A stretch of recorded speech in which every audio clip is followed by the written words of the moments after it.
Yes. All right, let's call this meeting to order. Roll, please. Showalter. Here. Myers. Here. Howard. Here. Redlin. Thompson. Here. Please join me for the Pledge of Allegiance. I pledge allegiance to the flag of the United States of America and to the republic for which it stands, one nation, under God, indivisible, with liberty and justice for all. All right, good evening, everybody. Anybody signed up for public comment tonight? Nope. Then we will start with Mr. Craig Lovelace with our update on the GRMC.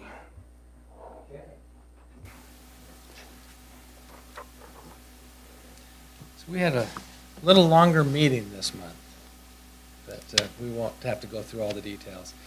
We had a couple of visitors come that we had asked to come and do some things we did. First one was a kind of a facility assessment, just to kind of let us know what condition the building's in. We could see it. Mhm. But their assessment was pretty much that the building has been well maintained, but just because of its age, it's 50 years old, that there are some concerns that we're going to start seeing, and we're already seeing that. We're in the middle right now of an air handler replacement, that's happening. We just having to rebuild one of our chillers, and of course we got a roof that needs to be replaced. So all those things we know are normal wear and tear, but they start to add up, starts to make you wonder what you do. So as they said to us, we can fix anything, but the minute you start digging into the building, then you have all the codes that need to come up to date. And the codes 50 years ago are a little different than the codes today. Yes, they are. So for an example, every one of our patient rooms is too small in today's code. So if you touch them, then you got to fix it. So it's in a real kind of dilemma is what do you do? So that was the bottom line of the report, was just, we've got to take some serious consideration as to, we're going to continue with the maintenance and hope that we don't have anything major come along that's going to cause us to have to dig into a wall. And I'll just give you an example. Just a few months ago, we did have a gas leak that, just normal wear on the lines. And in order to get to it, we'd have had to dig up the floor. Well, that would have triggered all those codes, so we ended up running a new gas line up over the ceiling and dropped it down through. And that's what you're going to have to do, is to avoid having to tear into things, and which would really interrupt operations. So the bottom line is we have a hospital that is functioning, has been well maintained, but is starting to show its age. So, and when we got to the ER, the trauma rooms did not meet codes, and the surgery rooms, he said, we don't even need to start there. But we are starting to see some of the signs of the building. There's a couple of places in the hallways where the internal tiling is starting to buckle out, and that's just, again, things that we're looking at. So I was asked here in this very meeting about 6 months ago, what was our plans? I guess it was about 8 months ago now. What were we thinking about the hospital? Well, that's what we started with, is getting this assessment, so we really do have an idea. Kent, I know that we were talking about having some kind of a joint meeting. I think it's probably time we get something put together. And I know that's really more from the county than it is you guys, because it's, the county that's whose hospital it is. So, But anyway, just that. Then we had our auditors come in and present the audit for 2022. All in all, a very good report. No conditions on the audit whatsoever. A little bit of change in financial position, almost $3 million. But just to give you where that's coming from, 2022, last year, we completed the last of our government funding COVID recognition. And part of that was, you probably wouldn't know, but most hospitals were part of the shutdown that happened with the pandemic in 2020. So the way the government decided to handle that is they gave us what they called advance payments. So they put those all out that would then have to be repaid. That advance payment we received from Medicare was close to $4 million. It was repaid in 2022. So we paid $3.4 million to finish up that last payment. So our change in position is down just about $3 million from last year to this year. And that's because of those having to repay those dollars we received clear back in 2020. It's done. So as I've told the board, we are through with all of the COVID dollars. They've all been recognized, they've been audited, we've earned everything, and so we're now going forward. So when I go through the numbers this month, just recognize they are based on actuals of performance of the hospital, and I do have something good to report there, so let's go quickly there. The net income for the month, $3.5 million against a budget of $3.2. Year to date, we're at $17 million against a budget of $16.4. So the revenue is pretty good. Now our contractual adjustments are also up, and so we get those are 1.56 compared to 1.54. So not a big change, but bottom line, total net patient revenue for the month 1.9 against a budget of 1.7. And annually 8.7 versus 8.7, right on track. So it gives us a total income for the month of $2 million. One of the other things that we've done this month, I reported to the board, comes in this next category of our salary expenses. We did do our normal merit increases, the salary adjustments for performance, and then we also did a 3% cost of living. You might remember I reported that we did the first half of that cost of living in December, so that's a total of about 6%. Now that sounds wonderful, except that inflation was up 9% last year, and we're matching that with a 6% cost of living. I heard you all talking beforehand, and we're all facing that everywhere in life. Prices have gone up a lot faster than wages, and so we're still playing that catch-up game.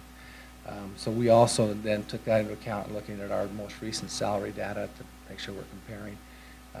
There was about 20 employees that were just far enough below the scale that we gave them an additional 2% to bring them up to in line. So all in all, we're pretty much in line with with our survey data that tells us where other hospitals are, of our size and style and type of hospital. So going pretty well.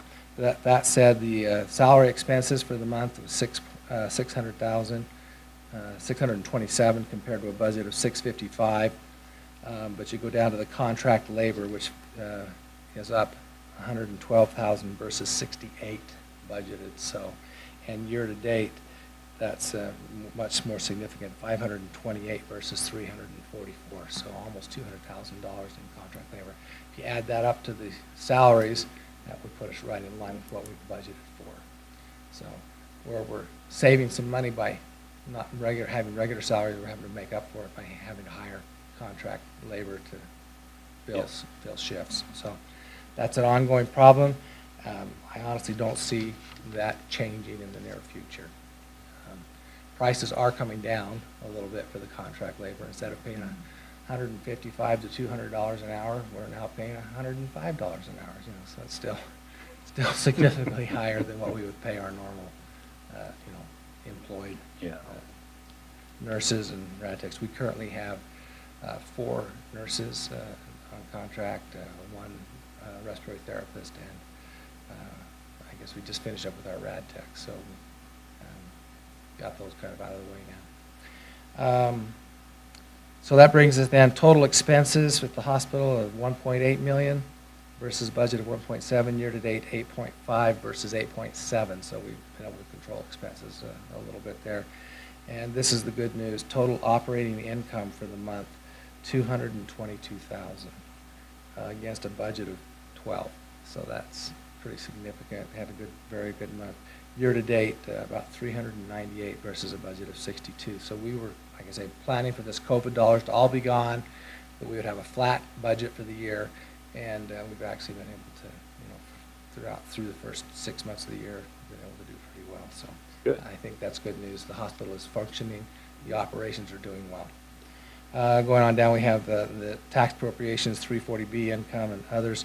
Gives us down to a total net income for the month of $350,000, and year to date is $984,000 against a budget of $830. So we are still slightly ahead of the budget for the year. So I think that's all in all pretty good news. Good. And then I talked to you about the salary. I reviewed with the board the salary changes that we've done and how that went into effect. And then the last piece of the business is Oh, I should tell you, days liquid cash on hand is staying up a little bit, 266 days of liquid and 278 total days of cash on hand. We're running a census year-to-date average 4.89 in the ER, roughly 7.6 per day. So we're doing okay on that, taking care of our needs. The regional, or should say the vice president over outreach and rural hospitals for Centura then gave a report and just outlined some of the services that they help us with, the things they assist us with, and I'm not going to go into all the details, but bottom line is they really assist us with our trauma program development. The hospital now has a trauma designation, which it didn't have 4 years ago, so that's pretty good. I shouldn't say it's official yet. We're still waiting for the state to come do the survey to make it official, but we're primed and ready, just waiting for the state to come and make that final inspection. We've increased our specialty clinic outreach significantly. We have close to 20 specialists coming now to the hospital, which is really pretty good, and we're going to be adding some more here in the near future. Particularly looking at some dermatology, which we've just received word of a doctor that she's been working with her company for better than 8 months to get approval to let her come out and work with us. So that's on track now. That's good. They've helped us with our human resources. One of our compliance groups for I always get these mixed up. Not the HIPAA compliance, but to prevent from hacking and other things. It does involve the HIPAA, but it's more the phishing and the emails and making sure that we're not getting problems with our system. But that Private Plan is the name of that company, and Centura provides that for us. So that's a big help. And they've done also some helping with our strategic planning, our 360s for employee surveys, and basically looking at some of the leadership team and how they compare and what others think of them. The employee engagement survey is the biggest piece of that. Yeah. So, and that's a big part of what we do. So anyway, education, expense management, and then the advocacy support that we get with the legislature. So some pretty good things that we're getting from Centura. That basically is a short report of about a 2.5-hour meeting. So anything I can answer for you today, or anything I can clarify? Any questions? No? Sounds like it was a good month. Thank you. It really was a good month, and as long as we can continue to take care of our community and have satisfied employees, I think we'll continue to do well. So we just got to keep focused on that. I've stressed that before, that the relationship between the hospital and the community is really intertwined, and one does not survive or thrive without the other, and that's from both sides. So, and then I guess just one other update is I'll be meeting with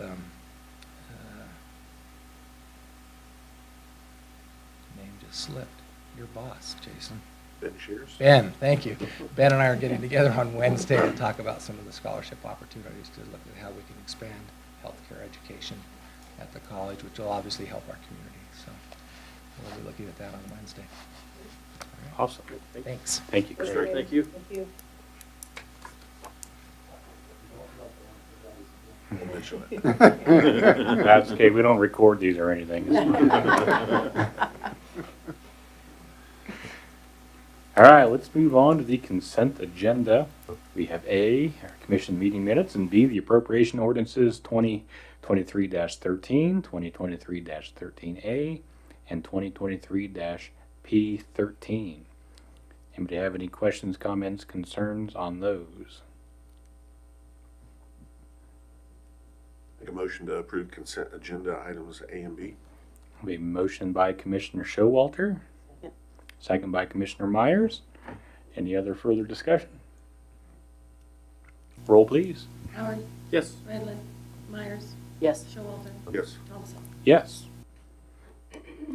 Okay, well, let's just skip on down to formal actions. We do have a change order for the runway 523 construction project.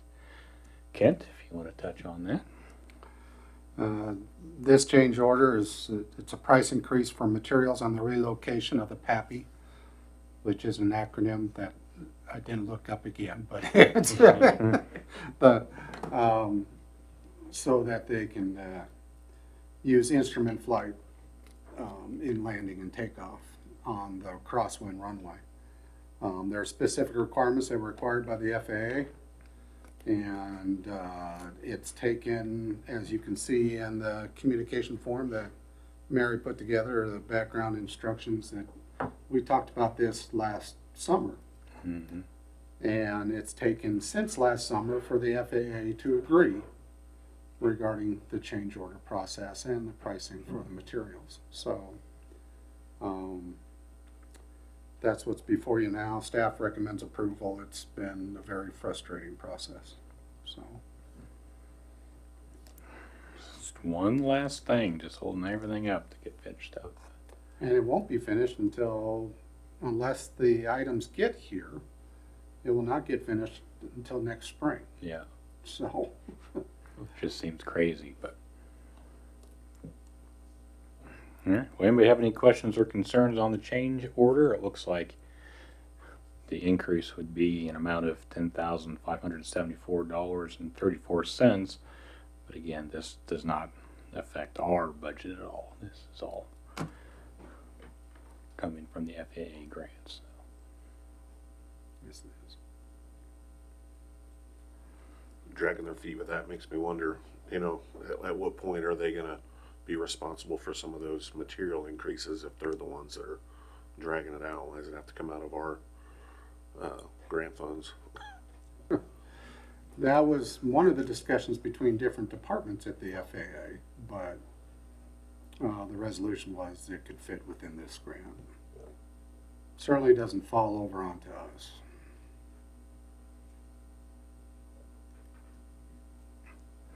Well, I will make a motion to approve the change order number 2 for the runway 523 construction project. I'll second it. Have a second by Commissioner Howard. Any other further discussion? Roll, please.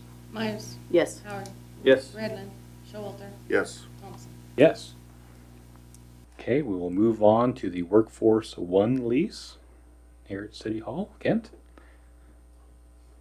This just basically is a renewal of the lease. Jake drew this up upon request. We actually had moved their office from upstairs here when building official's office was changed around, and moved them to an office downstairs. And it was working for them. They want to continue using it. And they don't use it very often, but they do use it. And it is a good resource to be able to meet for local folks to meet in person. Otherwise, they can meet over the computer, but sometimes it's better to meet in person. So that's what they use the office for. And it's not taking up any space that we have a need for. I don't believe so. Is that your opinion as well, Mary? I agree. They're not. It's working out well. Okay. Anybody else have any other questions or concerns? And my only question. Okay, well, I will make a motion to approve the Workforce One lease for space here at City Hall for the amount of $250 a month. Second that. A second by Commissioner Showalter. Any other further discussion? Roll, please. Yes. Myers, Yes. Redland, Howard, Yes. Thompson. Yes. Okay, let's move into discussion items, which tonight includes more on the 2024 budget. Kent, you're up. We made it too quick.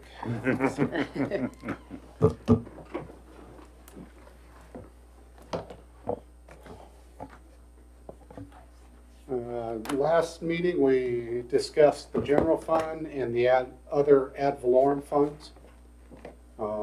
Bond and interest, employee benefits, and airport, and library employee benefit.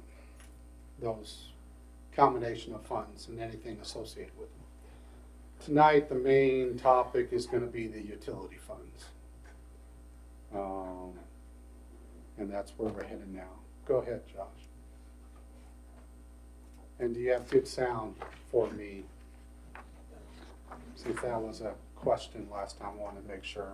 It was for sure. I was about to mark an X on the carpet here.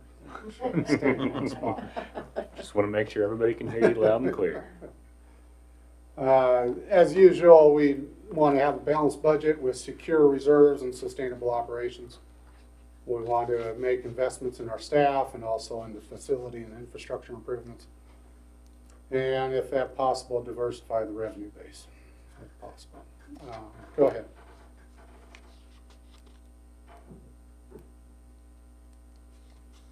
Then we'll start with the electric fund.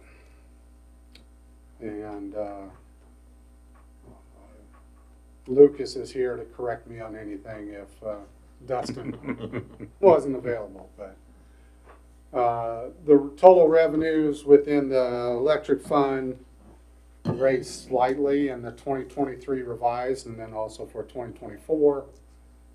But the budgeted revenues really isn't a significant difference from 2019. We basically have 1.5% more than the 2019 budget, which is kind of amazing to think that it was that far. I mean, 5-6 years and we're only 1% ahead of the revenues, Yeah. and it's actually less than 2014. I don't know what went on in 2014 and 15, but the electric revenues were $500,000 to $1 million more than what we have now. So the rates for Goodland are amongst the middle of the pack for commercial. We're about 21st out of 47 communities in a survey by KMEA in 2022, at the end of 2022. And then we're higher than average for residential. We're about 38th out of those 47 communities. That doesn't mean that that's every community in Kansas. It's just what KMEA surveys as part of their membership. And that was based on 1,000 kilowatt hours per month, which is probably high for a lot of residences, but it's low for some commercial, and it might be low for some residences as well. So that's just trying to do a mark. Go ahead, Josh. There you see a graph.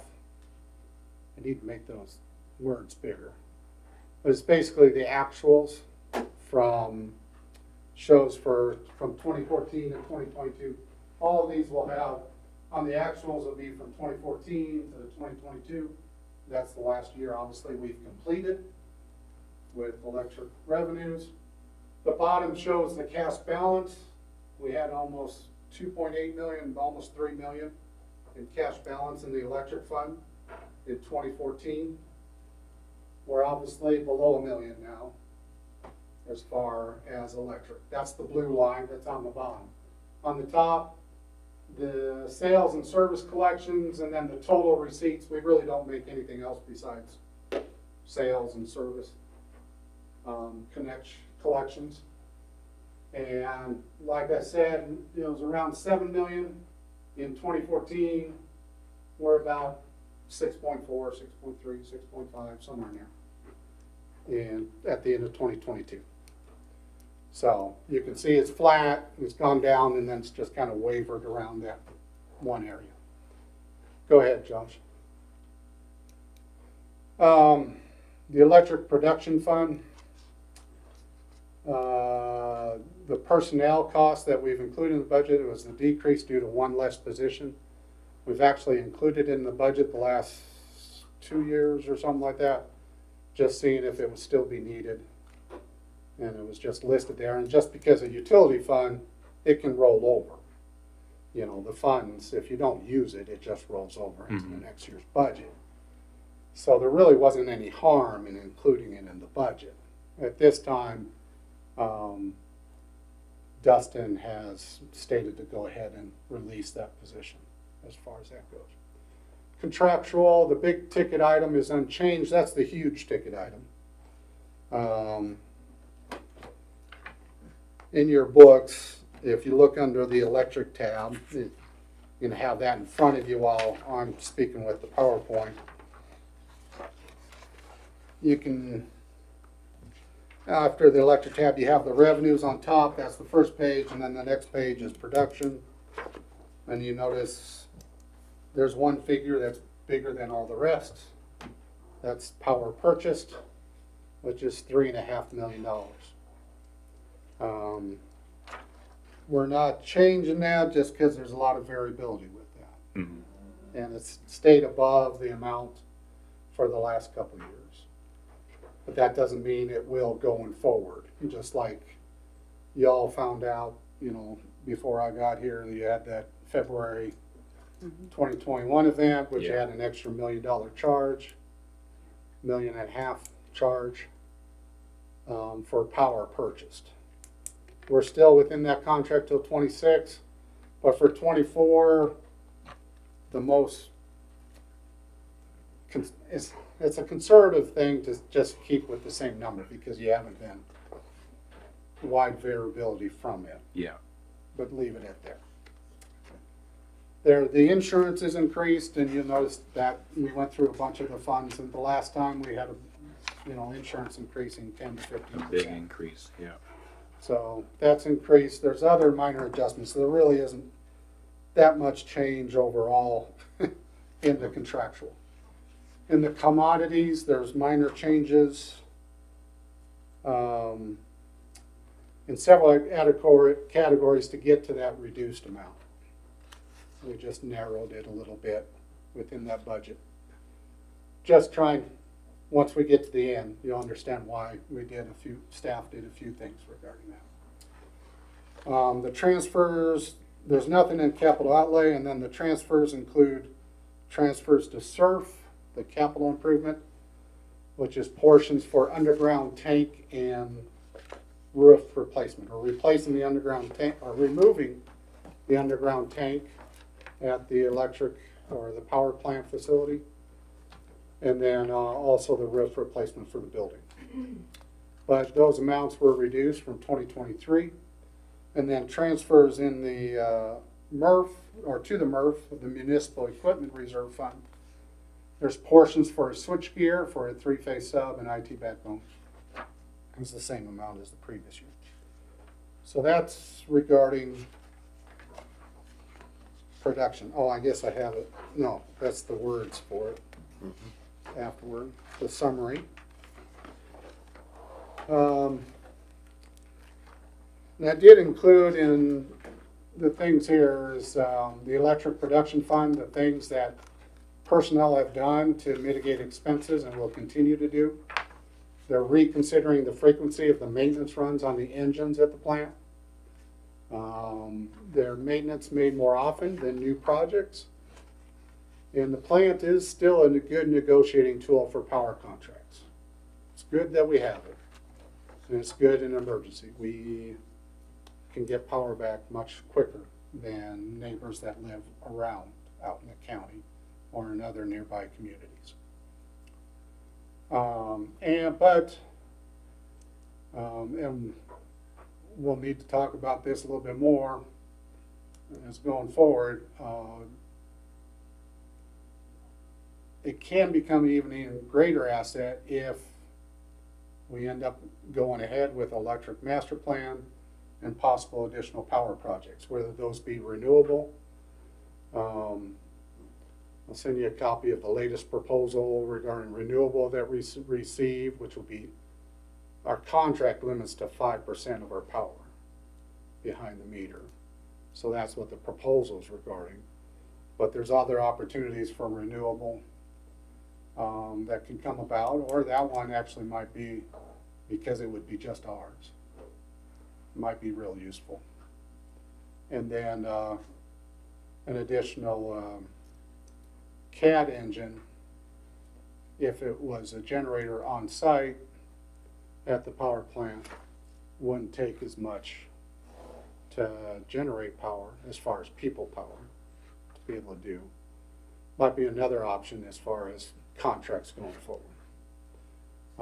Because then it's, our cost to generate power is not attractive in the current electric environment, retailing environment. So we don't get called upon unless we absolutely have to. And then it seems like even when we have to, we end up getting charged for it. So Yeah. how do we kind of work around that and try to have another avenue to get that done? And that's where people smarter than us can help give recommendations on a plan for doing that going forward. So both Dustin and I have talked about that quite a bit, and as he's seeing, there's a couple different projects that are occurring since he's part of the KEMEA Executive Board of Directors right now.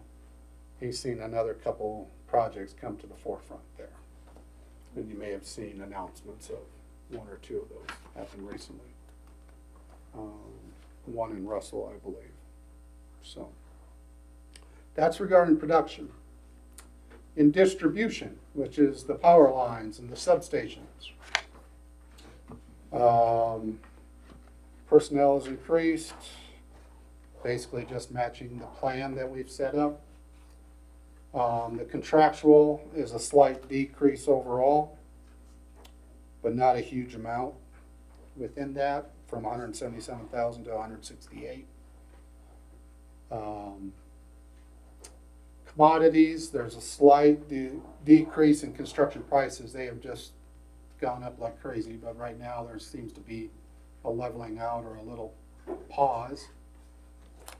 If hyperinflation takes off, which it very well could, you know, that you might be able to throw this out based on that, but we're trying to budget basically a year and a half ahead, and that's very difficult to do, to have a forecast of what's adequate. And you don't want to Especially after the last couple of years. Right. It's almost impossible to guess. You want to be adequate, and you don't want to over-respond, but those are like fighting against each other the whole time. The capital, the distribution fund keeps replacing, that's the new equipment for 15,000. Keep replacing old meters, that helps out in various things. On the SURF, the capital improvement replacement fund, or reserve fund, I mean, we reduced 10,000 all 5 projects in 2023, and we returned it back up to 290 as far as this goes. Those 5 projects are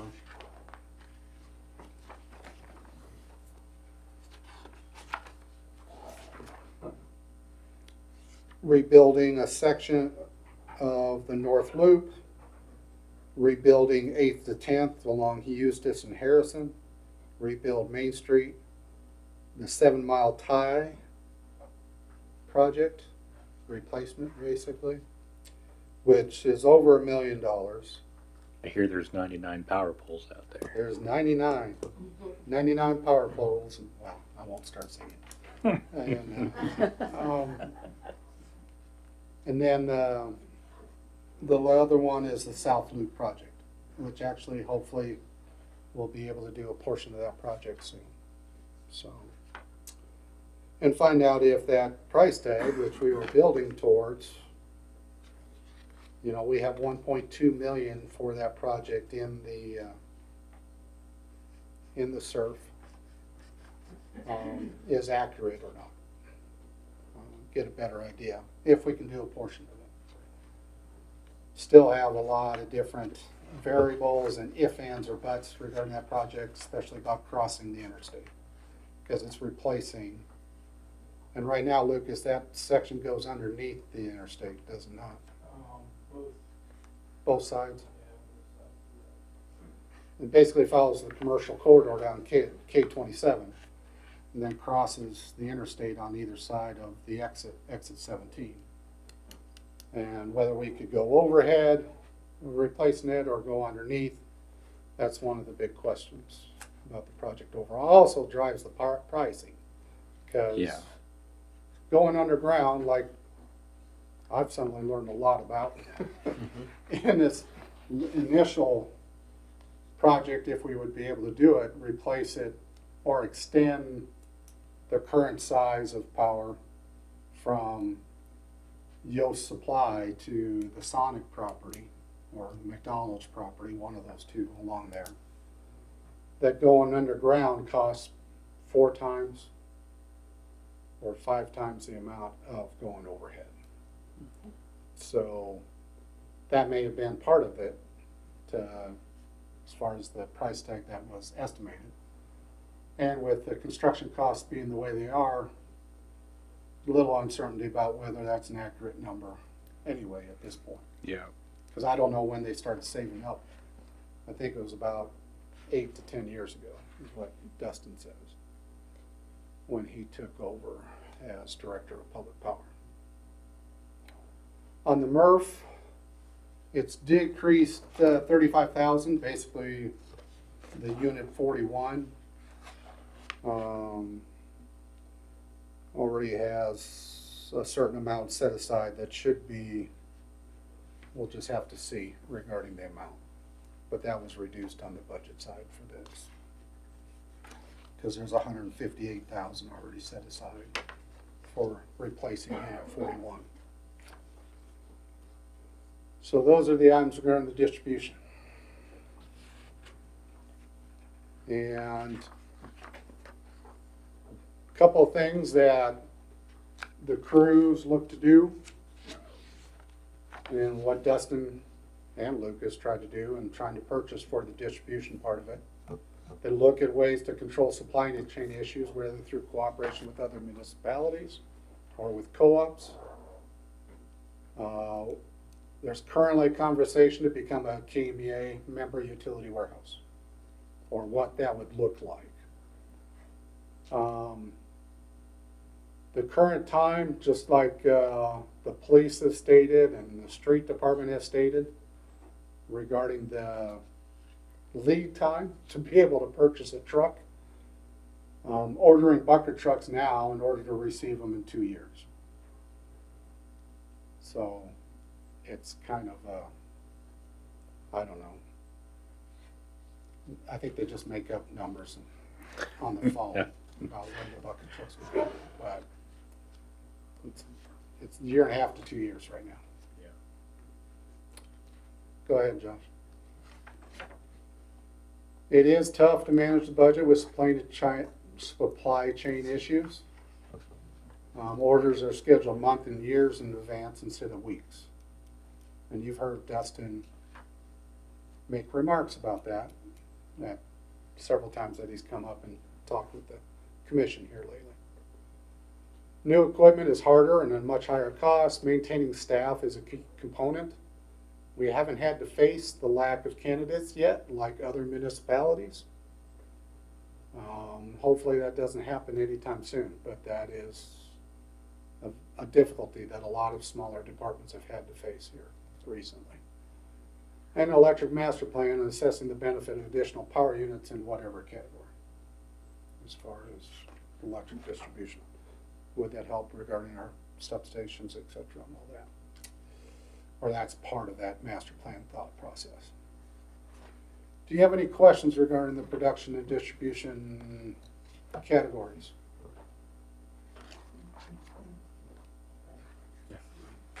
Not at this time, thank you. A third part of the electric fund that's different from the other utility funds is we have a commercial and general fund, is basically the office staff that gets involved with it. There is an increase in personnel, but it's basically the increase that's along the budget and everywhere. Contractual, our liability insurance, and our professional services, which is basically software, and it is listed in the word summary for the commercial and general. All the different software that we have to use in order to keep things operational. One of the things that keeps affecting us here, or keeps going up on us recently, is the credit card software.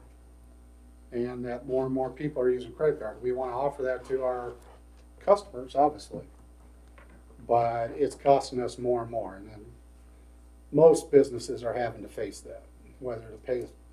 You pass those costs on to the customer one way or the other, but they're either included in your pricing for your goods and services, or it's a separate little charge. Right now, we do not do a separate little charge for the credit card cost. Correct, Mary? That's correct. Okay. So we do not have a secondary charge for the credit card software. Question, what is that, what would that number be? If you went and figured up what our fees are that we're paying for their convenience? We pay, I think I looked it up for the last couple of years, and it's right at 32 to 34,000, but it's going up. And that's what we've been paying, it's right in the 30s. Cause what is the percentage that the credit card company charges, 4%? It's about 2.49% plus $1 on Okay. credit cards, and then ACHs are different. But, You take that number to 10 years, that's a lot of money. it is a lot of money, but I will also say there's a lot of people who turn away and won't pay Right. if you don't offer that service. You know, I believe that we get a lot better collection by offering to pay for it. People stay up to date Yeah. better with it.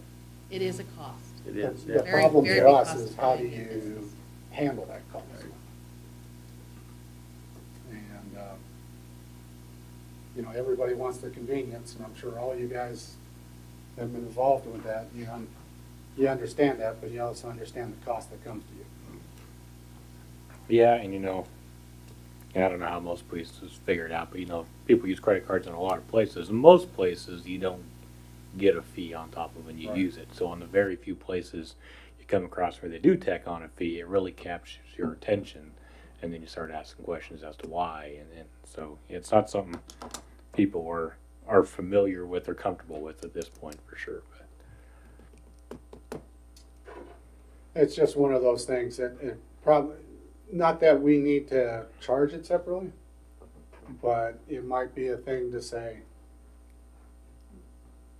do we increase just slightly in order to cover that cost when we haven't before?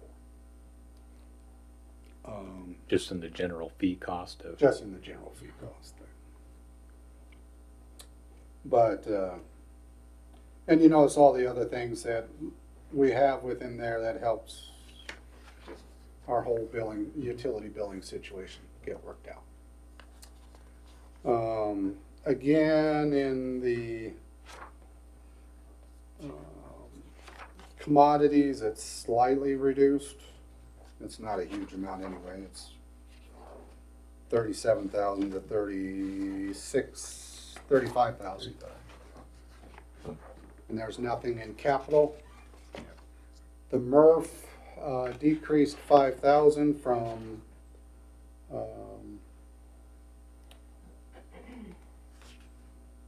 I have that wrong on there. Unless I'm in the wrong part here.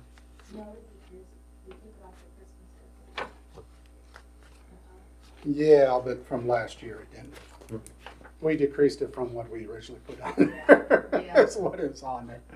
And we still have a computer replacement that remains and then an IT backbone. And we took an amount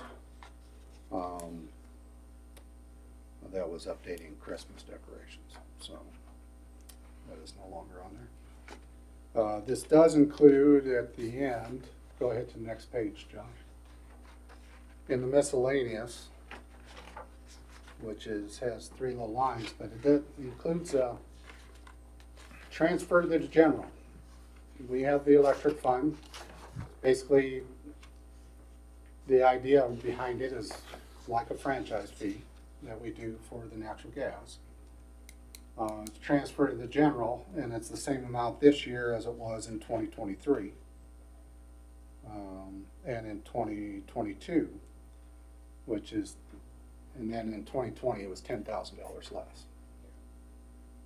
The compensating use is a fairly small amount that's about the same amount we're putting in budget. The reserve within this is still receiving repayment. And that, when I put reserve on the PowerPoint there, is talking about the,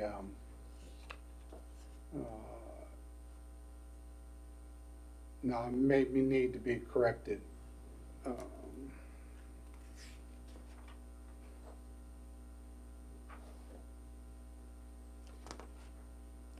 Miss Mary.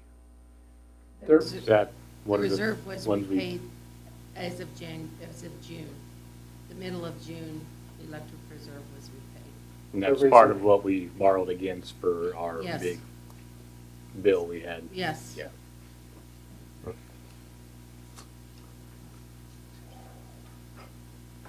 There's there's a reserve within the general electric fund, or the electric main fund. There's a reserve within that. And then there's an electric reserve fund 32, which is a non-budgetary fund. And allows you to have authority to pay for things out of that reserve fund if there's an emergency or different immediate projects that come up.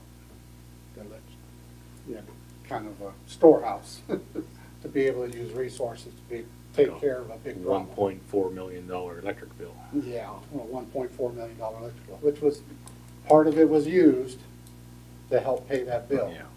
in 2021, which gives them,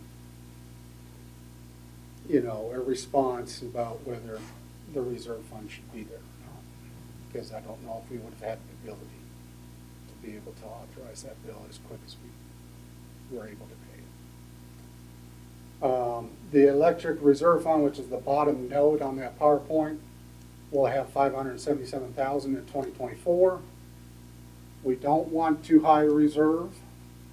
However, this amount would not pay for the 7-mile tie-in project, build a new substation, or replace a generator engine at the power plant. So it may seem like a very big number, but in some of the projects, it's not. But it could be borrowed against to help supplement what we have towards those projects currently. Yes, sir. Yes, sir. So just trying to give it an overall look Yeah. on the electric fund. You know, the people always give us little feedback saying that, you know, the government should be run like a business. Well, if the electric fund was operated with a profit loss statement, the proposed budget, the total receipts is still less than total expenditures. I don't know how many businesses are able to do that on the long term. Yet we basically have done it for the last 10 years. The receipts are budgeted less than what was the actual receipts in 2014. So that's what we're doing. We still have the electric reserve fund, it's being paid back. The Fund 32 that is. And I think that's the one that's done in June, correct? Yeah, it got done in June. I'm It now got done paying- in June, last yeah. month. Yeah, now I'm paying off the MRF and Now that'll be she's done. paying back the municipal equipment reserve fund. To make up the difference, $329,000 in the proposed budget without using the cash balance would require an increase of $10.25 per month in electric bills. If everybody was charged the same, both commercial and residential. But that gives an idea of how, what's an idea of how far out of place it is at this point. We currently have an $8 a month surcharge for most bills to pay back for the February 2021. And that will go until the MRF will be paid back hopefully by the end of next year. So that's what this has, and it's just giving a couple ideas on different things as it goes.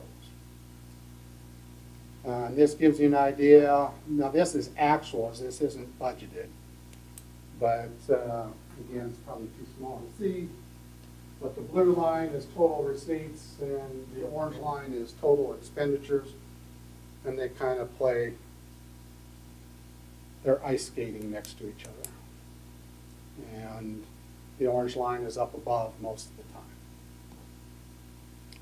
But that's in $1,000,000 increments.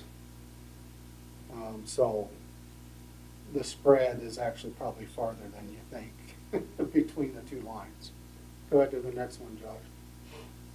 So here's the questions for the commission. And I ended up with too many questions, so the print is too small for you. So, do we come back with additional cuts to get to even? Or do you agree with what is proposed on the electric?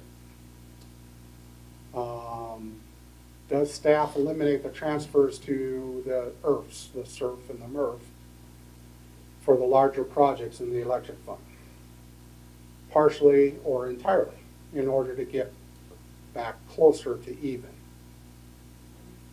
In distribution, do we keep transferring funds for the 7 Mile tie-in? We're getting close to the original target for it, but with increased cost, is it going to be enough? And we are going to have to replace those 99 poles and the wire that connects the poles and everything else that goes with it. And Lucas could describe it all for it, but I won't ask him right now. But those type of things. Receipts right now are budgeted less than what was the actual receipts in 2014. We still have the electric reserve, some of the things I've been saying all along here. And that's about it. But do you like the current budget? Do you want us to take out more? What other direction would you have for staff as we go along with this budget? So those are the main questions for the electric. Go ahead, Josh.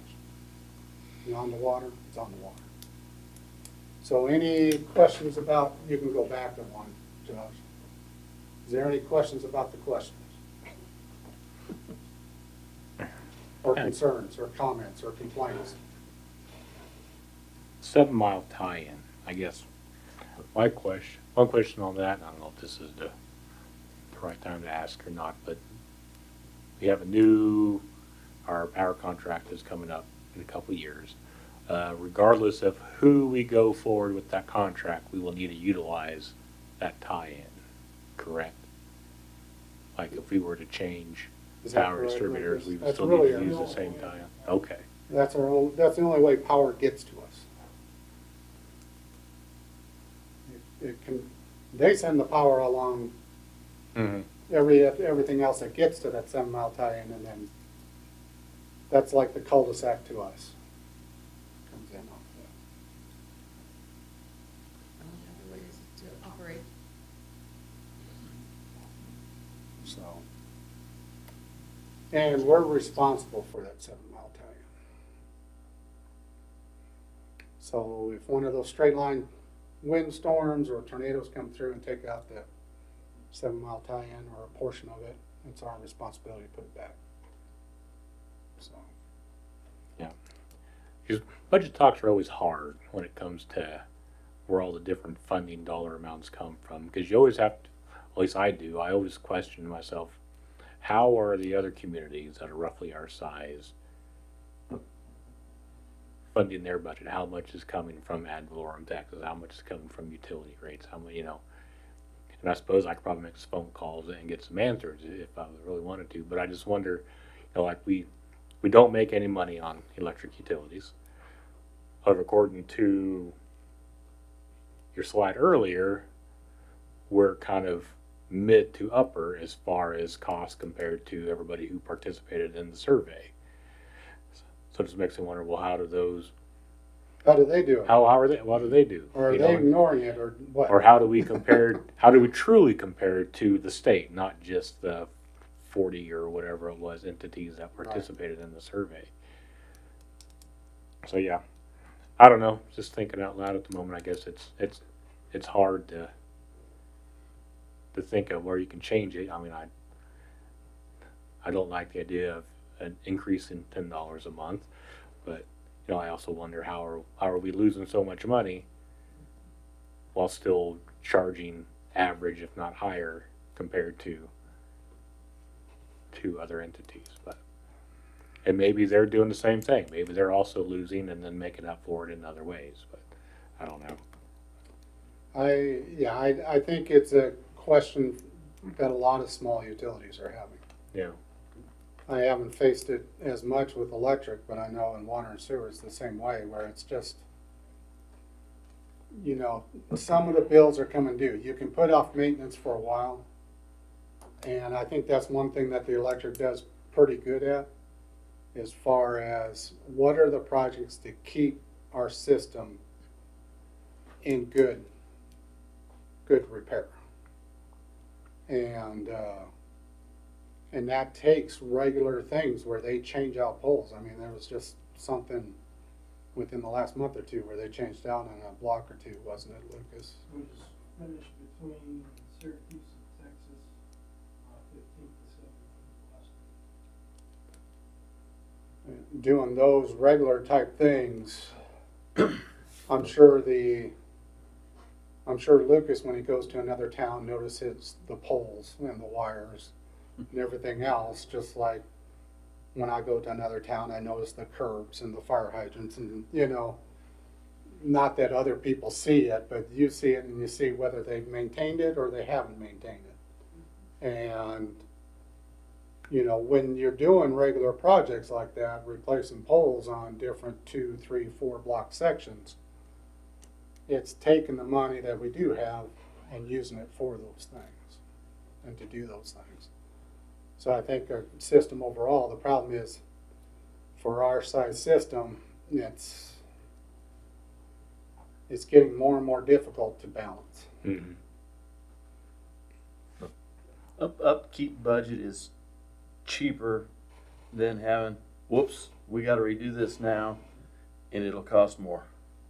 So it's cheaper to figure in upkeep than it is to figure in nothing at all in the long run. Yeah.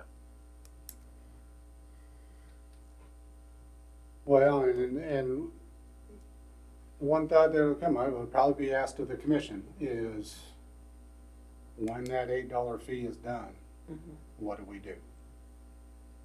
And you saw, you know, just figuring $10 a month or short, just to get to even. This isn't making money. Mm-hmm.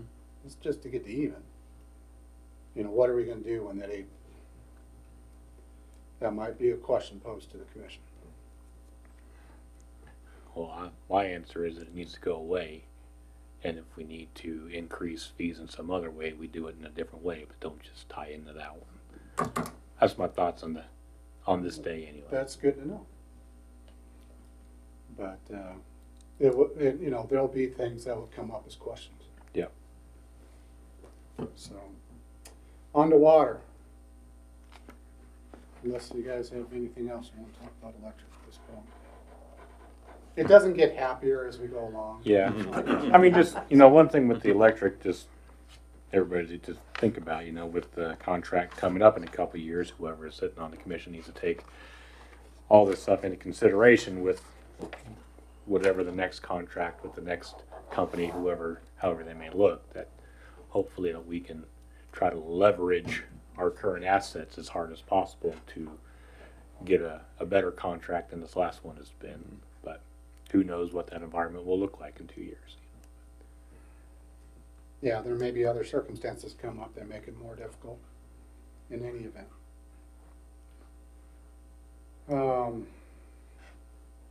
Water. Need water. Like to keep continuing to provide water. Revenues are a slight increase due to the rate increase that was budgeted for $35,000 more in 23 than 22. Kept the same amount even though 22 ended at 1.2 million, 1.27 million for 22, but that's a dry year. It's been a wet year in 23. We'll have to see how revenues will probably be less than the 1.271, but we will still make the 1.16 in revenues. And water revenues can vary, obviously. And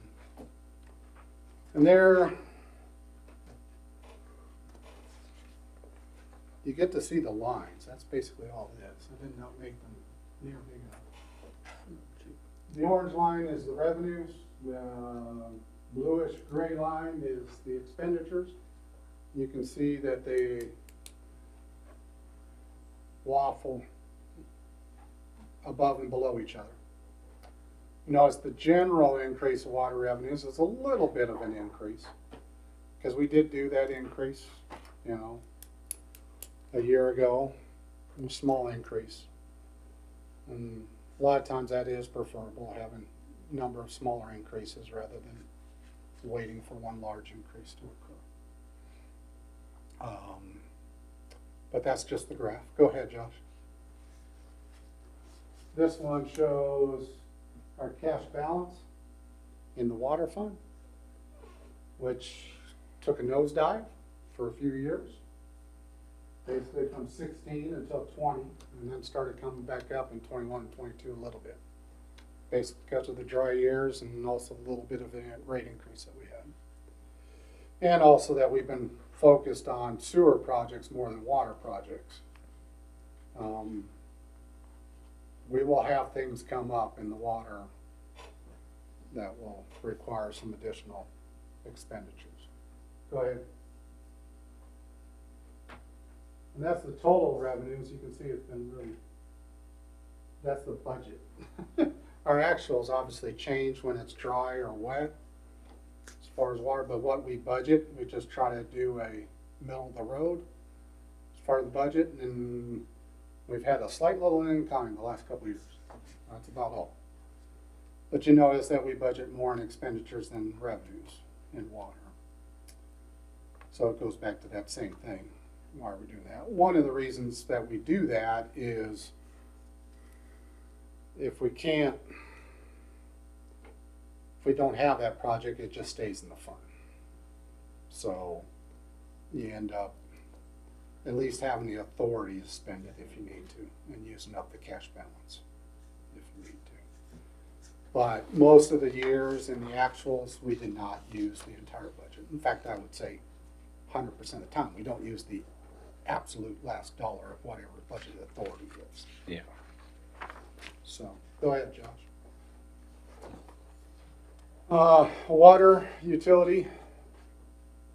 In the production side, which is the water treatment, personnel expenses were decreased due to the superintendent now paid half out of water and half out of sewer. It was paid entirely out of water previously, so, I mean, out of sewer. The contract, or the other way, first way that I said it. Contractual is just a very slight increase, $500 worth. Enough leeway to cover fuel. The commodities, the chemicals were increased, and that is something that is worrying Neil at this point. It's just a different chemical cost that gets involved. And there's no capital improvements in water production. But there are transfers to the SURF and MRF. Basically, the SURF, it's a slight reduction in 24. We still have transfers to set aside for the water plant update, the water tower maintenance and painting, and drilling a well in Memory Park. Those are the main things with that. And then as far as the MRF, it's just the IT backbone. There is a transfer to the water reserve, just like we had with the electric fund. There's a water reserve and extra reserve fund. That's a non-budgeted authority fund. With that transfer to the water reserve, the other thing that can happen is if a project ends up costing more than it should, circumstances require, it's easy to transfer from that transfer to the item that takes it. Do we know how much is sitting in that reserve now? Yeah, I'll have that towards the end here, or it's in the Okay. book.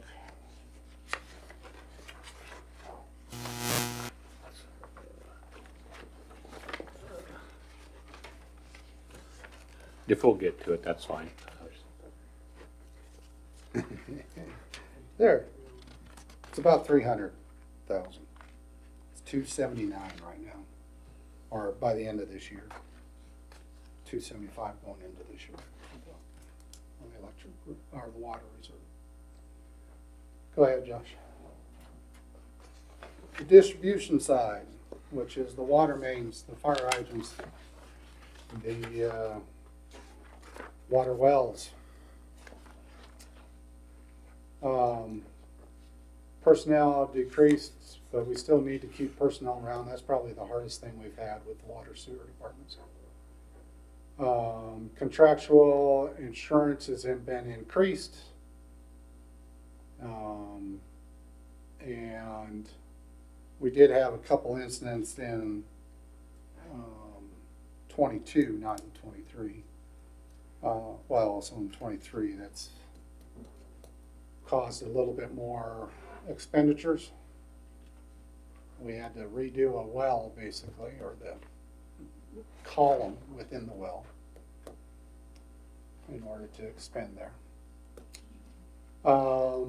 Commodities are very slight increase, and the capital improvement is basically the meters. They've done a good job as far as replacing meters, and that helps with revenue. A newer meter. The AWWA standard, American Water Works Association standard, is to replace meters every 10 years. I don't really know of a community that does that. If we had to replace all 2,500 meters every 10 years, that's 250 meters a year. We don't replace that many. But right now, if we can get 50 to 100 done for the last couple of years, that's basically what we've been doing, correct, Neil? We've been focusing on all the bigger meters recently, trying to get all them out, and they're the hardest ones to deal with in the system. All those are tickets. The big ticket item within the distribution is they do have a transfer to the SURF for the bond payment for the bigger water project that we had. So that's $250,000 all by itself. Mm-hmm. So, and then water line replacement.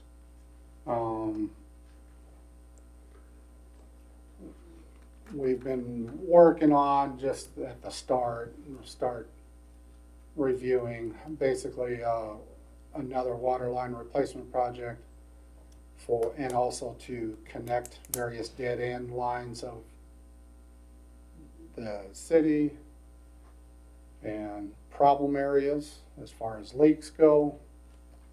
And EBH drew up an estimate of it, and it was about $3 million worth of work. Obviously, we can't do that all at once, but that's my parents, but I'm gonna say because I wasn't able to have the phone call yesterday with them, so don't think it's anything that's a problem.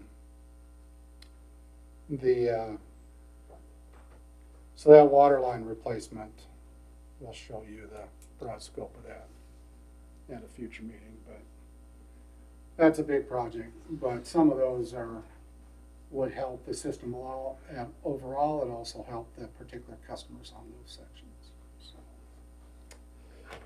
So, the MRF, there's portions to replace the Vectron, shoring tools, and IT backbone. We also handle parts of the well 5 repair on that,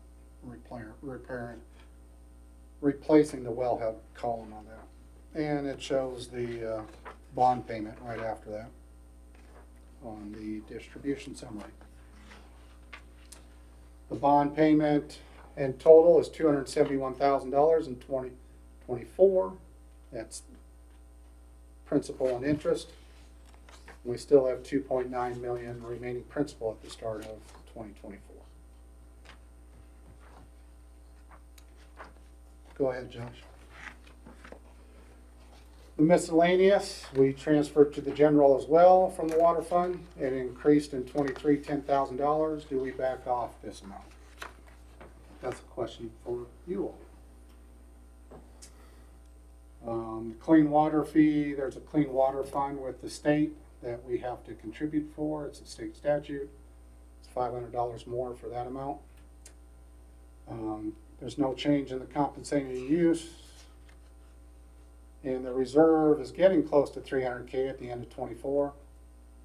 But we're also using some from that reserve for the base grant match, as far as the additional water and sewer lines that we're putting in the industrial park with the base grant. Go ahead, Josh. So water rates were recently reviewed with a slight increase. We should be reviewing rates often. We're continuing the maintenance on the equipment. It's just difficult. We have more wells than a lot of other towns. I mean, we have 11 wells to take care of, correct? 10? Pop quiz. 8 functioning wells. It's still a lot of wells. I mean, in some ways it is, in some ways it is not.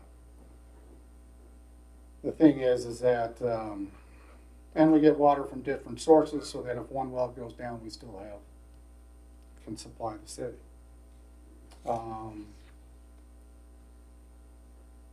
But those wells, just like well number 5, it's okay, how do you repair and replace? Just like last year, we had, 3 different wells go down with lightning strikes. So then you gotta take care of the electrical equipment on the inside or make it run properly. The water tower maintenance contract, the changeover will bring clarity and priority to projects and might not mitigate expenses. In fact, we got a couple very serious issues that need to be taken care of. And we'll present that at a meeting soon to come to you. The power plant water tower, it needs a couple things very seriously. So, and we also need to get a roof on this Memory Park water tower, water standpipe. And both those things, I mean, they're still functioning, still work well, but we need to get going on the projects to address those things. If we can get the tower, the Memory Park, an actual company to give us the right invoice regarding it and the right way to do it, we can handle it with ARPA funds. We'll be able to handle it. But we're having a dickens of a time, and we're starting to reach out to other entities regarding that. And also a water master plan, because just like, we worry about our wells and different types of things and short-term interruptions, whether it's power, whether it's the wellhead, those other types of things. But whether it's additional water wells, whether it's the system to bring that water to the water treatment plant, whether it's the water treatment plant itself, all those different types of things would be helpful in water master plan. Go ahead, Josh. We need to get a plan in place regarding the water towers. They need additional maintenance. The training of staff for certifications required to meet state requirements. And they're getting familiar with the water system. If we have the opportunity to purchase additional water or well rights, it would be helpful. It'd be a good idea long-term for the city. And then rehab current wells on a continual basis. So that's kind of the things, the challenges over the next few years. Go ahead, Josh. I think you went 2. Expanding water lines for community growth and a water line project for updates to our infrastructure. That's basically it's a bunch of little projects, $3 million worth of projects. We have additional lead and copper regulations that require additional sampling beginning in '25. In addition, we're required to replace 3% of our water lines that are lead annually. We don't have any, but if there's any additional connections that are. Develop and maintain a backflow cross-connection program to comply with state regulations. A plan in place to insert valves in the system to prevent shutting down a larger area than needed when working on water lines. Forget when that mentioned to you little project about moving couple services from 7th and Caldwell to the Caldwell side instead of 7th Street on the weekly update. In order to shut down that area, it actually involves shutting down 4 to 6 blocks or something more than that. Or more than that for that area. And that's when you talk about valves. When there is a problem in a neighborhood, you really just want to shut down that block and maybe 1 or 2 other blocks at most. There are certain areas within our system that it ends up much larger area has to be shut down. So you get 50 unhappy customers instead of just 10. So that's part of that part. And it's just a water master plan that kind of prioritize these things. Go ahead. Included in the packet for this week, the fire hydrant report. Hopefully it was in there. We have 254 fire hydrants. If we replace 2 a year, it would take us 127 years to replace the entire system.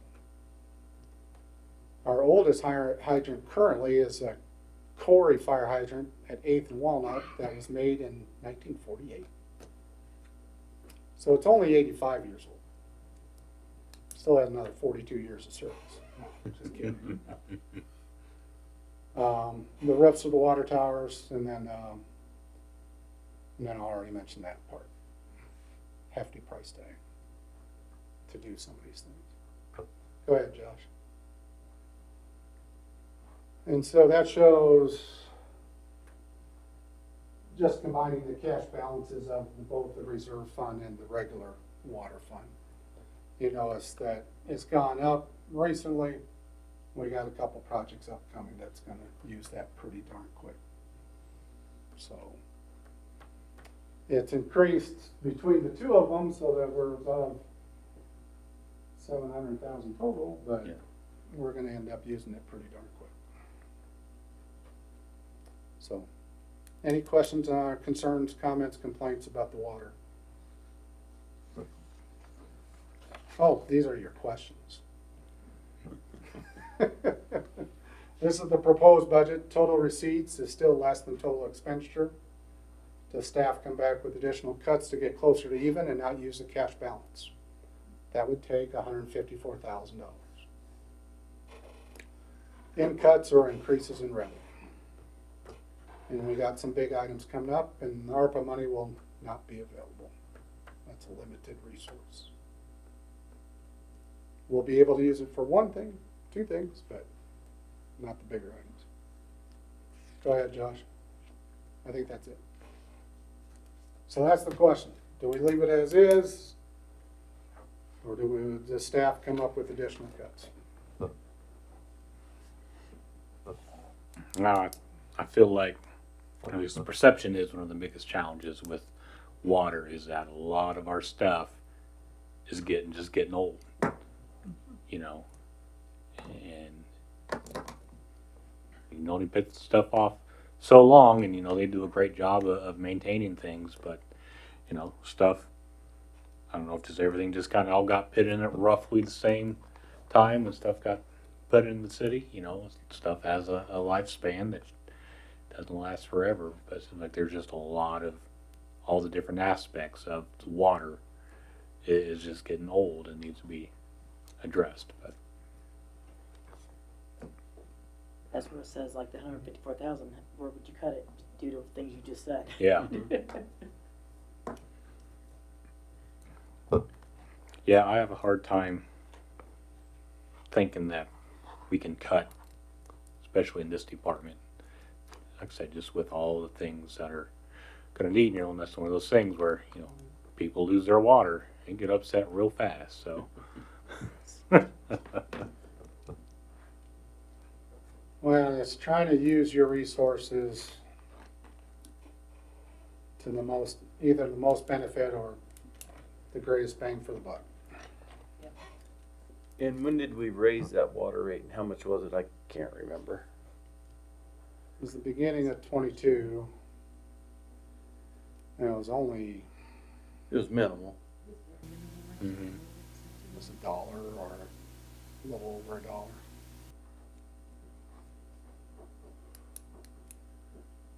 I believe. I mean, nobody likes to raise rates, but you need to raise them minimally to keep things up to date. It's good business with any business to keep if products go up, you have to raise your rates. Well, and the one thing, people will say that government needs to be run like a business. Businesses can go out of business. Us as a city, Can't. we can't go out of business, or it's very, very difficult to do so. And we also can't pick up and move to another location, a more easier things, Mhm. whatever those easier things would be, a water source from one or two sources instead of several. We don't have that option. And that's where the analogy to running it like a profit loss statement falls short a little bit. And people expect it to continue. There's an expectation that I will have good water coming out of my tap. Whatever you need to do to make sure it comes out of my tap, you do it. And then just charge me $10 a month for it, please. And in some ways that's okay, because that's what it's been done for many, many years. The problem is that we need to start doing some more to make sure we can continue to deliver that water to the town.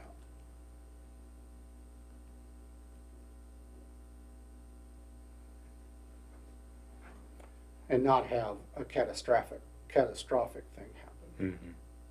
That's happened in different communities across the country. Because they sure as heck going to care about Jackson, Mississippi more than they care about Goodland, Kansas.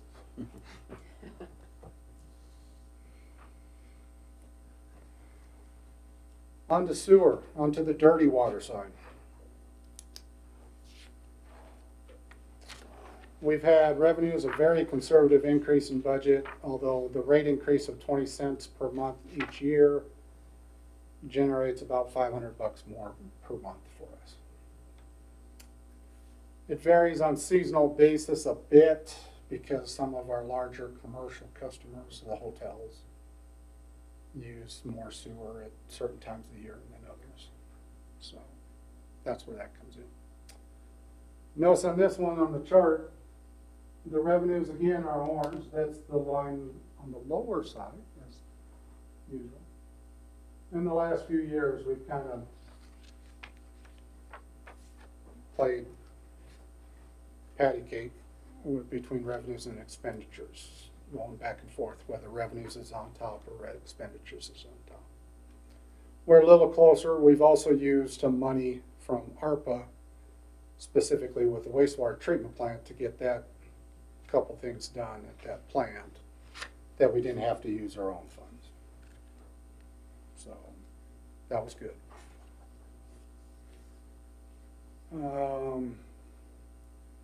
But you notice the cash balance, when we've used this, our cash balance is running down in sewer. That's the blue line as it's gone down. Go ahead, Josh. Okay, and the treatment, at the treatment plant. Again, switched employees around a little bit on the personnel costs. That's why you notice the difference there. And then the contractual, the insurance has gone up The commodities, equipment maintenance is the unknown. 2022 was quite a jump. 24, we just kind of set at a certain level. And that's the equipment maintenance and repair and the building maintenance, or the, yeah, basically the equipment maintenance and repair. You can notice in 22, it was $89,000. That was quite a bit of expense that we had in that year. We're back down to 25,000 for the treatment plant. That's the thing also regarding the reserves. You know, we'll budget a certain line item amount when we know if it's gonna be a big project, it'll go over that. That's what the reserve is for. Capital improvements, we're cammering, I don't know how that became a verb, but we're videotaping sewer mains and we're cleaning the headworks on a regular portion of that.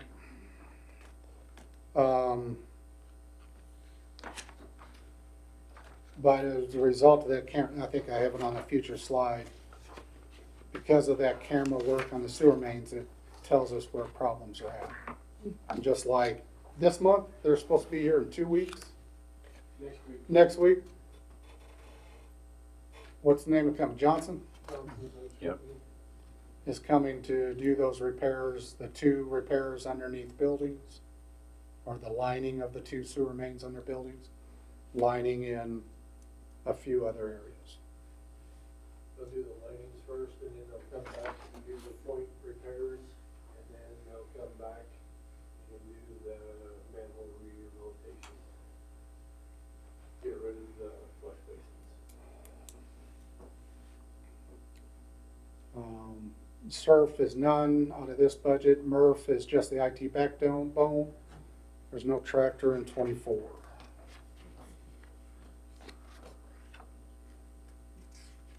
And I have collection for you in the book instead of production. I took the wrong one. Or did I? No. I just went too many pages fast. Yep. Sorry. Okay, and the collection part. A little bit of increase in personnel if we can keep people around. Insurance is up in contractual. No change in commodities. The capital improvements, the project in 23, which we just described, we could have more to do in 24, but could be removed to meet budget. The SURF is putting aside money within the collection for lift station upgrades, which is probably an area of focus where we need to start heading to. Make sure that those are getting repaired and rehabbed on an appropriate basis. Then obviously the sewer main lines. And then there's portions within the MRF for shoring and tools. Is that slip lane project, is that what we were talking about a few months ago with the Catholic Church and West School? Yes, sir. Those are the 2 buildings. Which I don't know. That still boggles me. Don't take those out of the budget. How that was allowed to happen. Let's just build over the sewer main. I don't know. And the towers, that's another one. And the handy towers, yes. They were allowed to build over the sewer mains. If you're gonna build in that place, the city needs to say, you need to pay for the sewer to run around the building. That's how you handle that. The miscellaneous on sewer and the reserve fund, there is a slight increase to general in 2023. Should we keep it at that same level? So that's that balance between general and utility funds, you know? And that's what most cities do, is they prop up and have lower property tax rates based on payments from their utility funds. Now, there is a reason to have it. It kind of matches the franchise fees for the utilities that are not city-owned. And you have a different set of customers. Sometimes you have out-of-city customers or at least a few. They're not paying anything to the general fund. So you have, you know, we did all this to get this utility to you. That's one of the reasons why. But what is the appropriate amount? You know, that's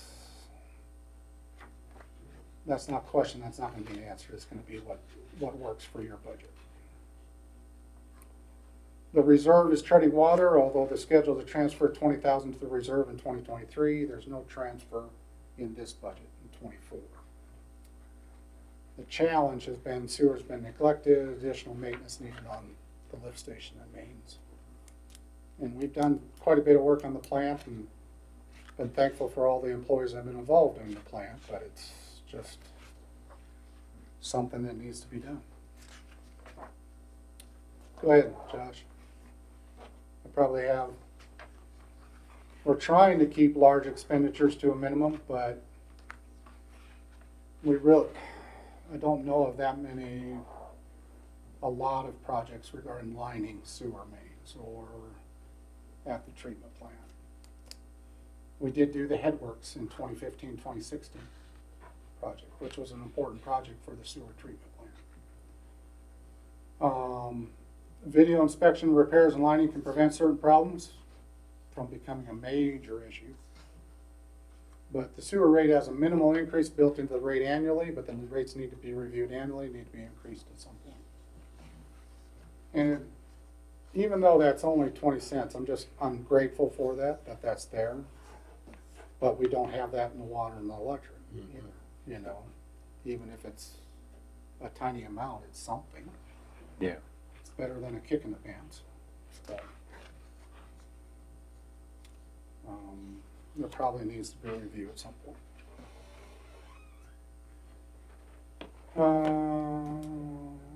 Staffing, sampling. Maintenance has been minimal, kind of the same stuff I've been talking about. Employees over the years have done the best they could with what they had. What staff wants to do now is take action now, whether preventive or maintenance, rather than waiting for a bigger problem. Usually an emergency to present itself. Our employees over the years, they've done what they could, but it isn't just a matter of little things. Go ahead, Josh. Another graph. Total receipts versus total expenditures. All three of our utility funds have kind of been the same. Go ahead, Josh. Okay, kind of the same questions for the commission. Do we keep the transfer to the general at the proposed level, or return the level in 21-22, which is $5,000 less? Obviously, that would require $5,000 in changes to the general fund. But it's just 5. Does staff come back with additional cuts to get to even, or does commission agree with what is proposed? We're about $27,000 in the red right now, if you count the cash balance in the regular fund.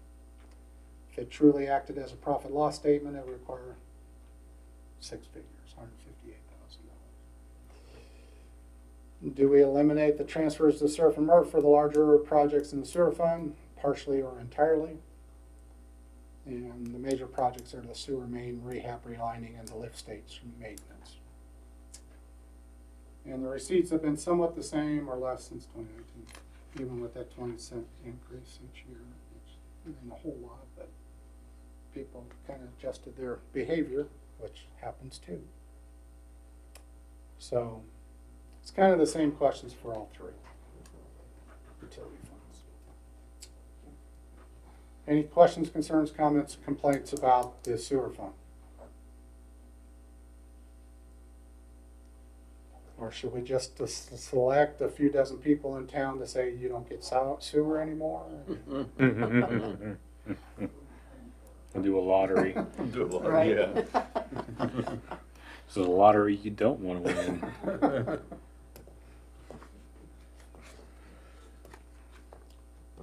Sorry, I'm not the bearer of much good news, but these are the tough questions we need to answer? Yeah, you're typically way more agreeable, I would say. Okay. On to Health and Sanitation Fund, the trash fund. Which I don't think is kind of in a different area of the book. What's the next one? Is it the next one? Yep. I just keep going by. Yep. I just keep turning. We increased the revenues to meet the contract changes that took place last year. And that started in January, or, sorry, in March.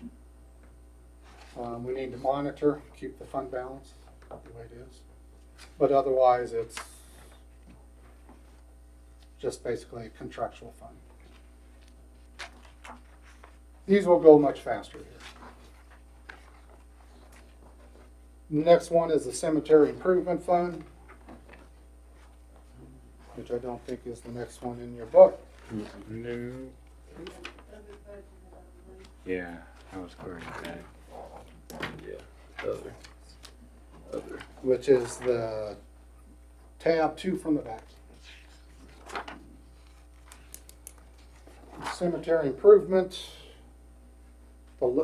This is where we record the revenues from lot sales. It's kept at the status quo, a little bit less than 2023. The cash balance within this fund is about $275,000. We have set asides for a few expenditures: the buffalo grass, the herbicide, the fence, and building improvements. Slightly more for buffalo grass in 2023. This is where we propose, the cemetery board is really wanting us to set aside an amount dedicated directly for land purchase. Because basically in about a decade to 15 years we'll really need. Or it might be less than that. I was just gonna ask if you knew when we were gonna be all filled up. About 10 years. It's about 10. I think when Crystal gave me did that for the cemetery board. And at our average rate,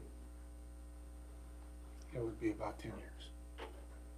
What is the fence fund? Looks like we're setting aside $35,000, but we're not spending any of that line item. Which one? Fence fund? That's A CD that they have that's for the fence. Oh, okay.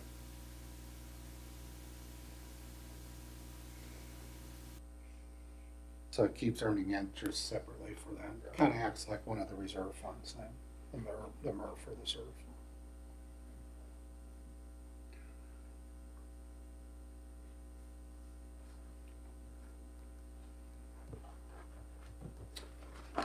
The law enforcement fund. And I guess I'll ask, is that okay to have that land purchase out of the cemetery improvement instead of the general fund? We have a cemetery department within the general fund. And that's where our contract for the current maintenance contract and also a few other small things, we include that in the general fund. For the bigger ticket items, we basically use the cemetery improvement fund. I mean, I think it feels like the appropriate place for it. Okay. Next item is law enforcement trust fund. This is where the revenues come from drug forfeitures, vehicle impounds, proceeds from hosting regional training classes. We have $10,000 dedicated for radios out of this fund. And either the law enforcement, not the law enforcement trust fund. I was getting a little punchy by this time. Or the VIN inspection fund could be used to pay for the Flux system. That license plate reader system that was presented to the commission here within the last month or two. But there's funds either within this or the VIN inspection fund that could be used for that. And it's about a little over 15 grand a year. Or it's 15 grand the second and third year, the first year is 16,000. Well, Something. if we use our polls, which we decided later, it would be like 15,650 for the first year. Yeah. And then 15 for the ongoing. We don't have it currently included here, but we can add it. But that's the law enforcement trust fund.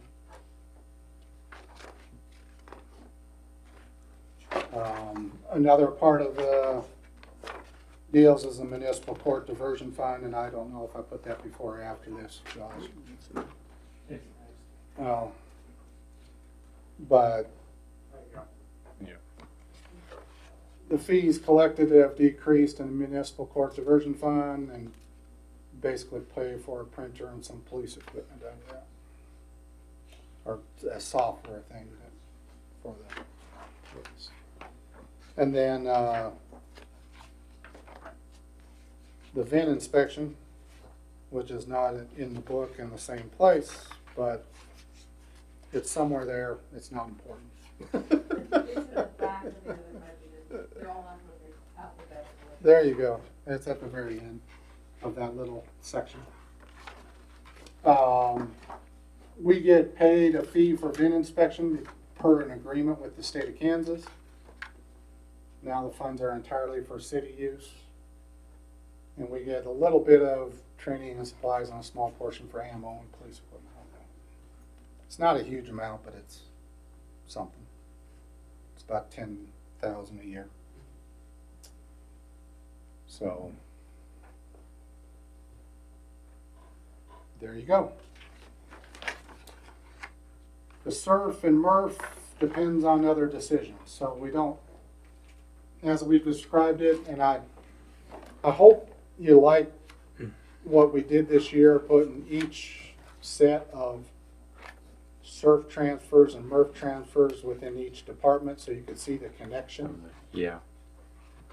Rather than wait until now to go through it, kind of becomes overwhelming. But the final amount will depend on decisions by you guys. So there's not much to talk about. Go ahead, Josh, with both those IRFs.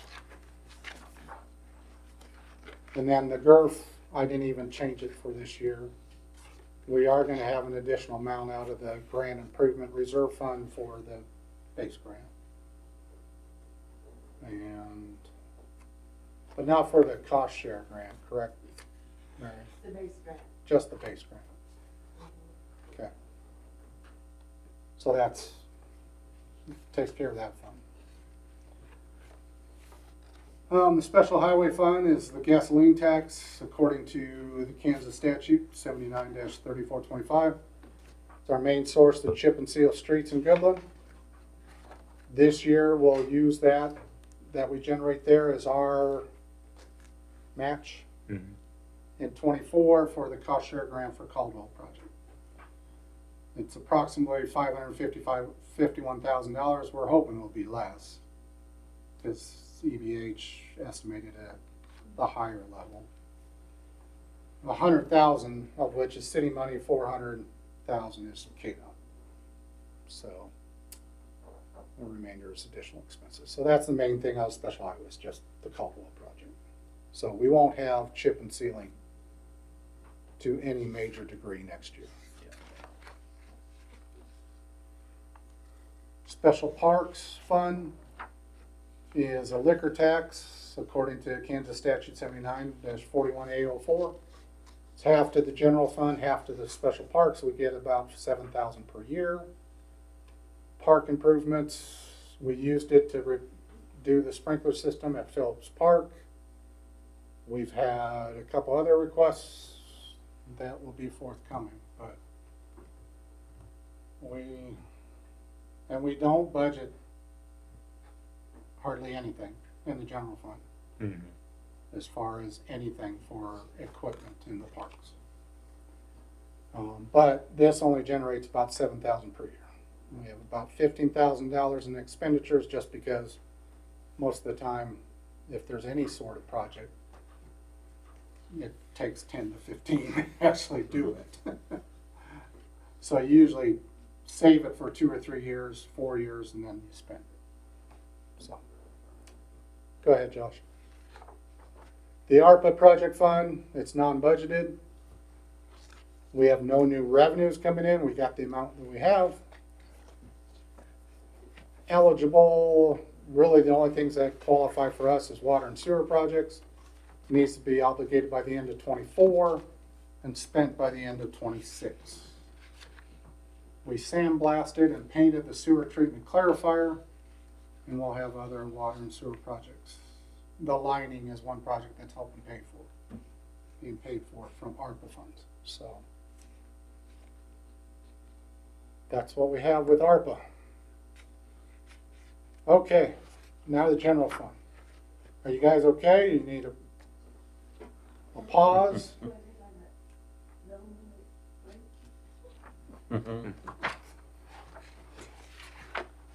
Mayor, we have a request for a 5-minute break. Would that be okay? I mean, yeah. I don't know what, I've never taken a 5-minute break before in the middle of a meeting. Is there a process we have to follow to take a 5-minute break? I don't even know. Motion to adjourn for 5 minutes and Motion come to back? recess for. Recess. That's the word. Well, I will make a motion to recess for 5 minutes. Second that. Have a second by Commissioner Showalter. All in favor say aye. Aye. Aye. Okay, we are in recess.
We're good. All right, let's call this meeting back to order. Kent, continue on, please, sir. One of the questions that was asked of the commission at the last meeting was if we wanted to meet the same ad valorem rate, the property tax rate, and as the 23 budget had, the budget would require $329,000 in cuts from what was proposed, or additions to revenue, money trees included. To meet the projected R&R rate, there would have to be $567,000 in cuts from the current form that's proposed, or somehow an additional $567,000 in revenue. So, do y'all have direction to staff at this point? Do we attempt to reach R&R, the revenue neutral rate? I mean, my thoughts are, I just can't see any way for us to move forward, just not just functionally, but also towards things that we have discussed that we want to try to accomplish as a commission, as far as comprehensive plan and master plans and looking forward into the future for the city, as well as fix and maintain our older failing infrastructure that we have. I just can't see us being able to do that and meet the rate. I'm not sure that we can do all that we have discussed and what probably needs to be done, meeting the $329,000 in cuts either. It's tough. Nobody ever likes to be the group that, raises rates on anything. But I strongly kind of feel like for us to be able to continue to move forward in the direction that we've been trying to move the last couple of years, it's going to have to fall somewhere probably between what was originally presented and the $329,000 in cuts. Now, exactly how that all plays out, I don't know yet. But that's just kind of the conclusion that I've come to myself, reading through things and the thoughts and the stuff that I feel like I want to try to get accomplished for the city. That's kind of how I feel things lie.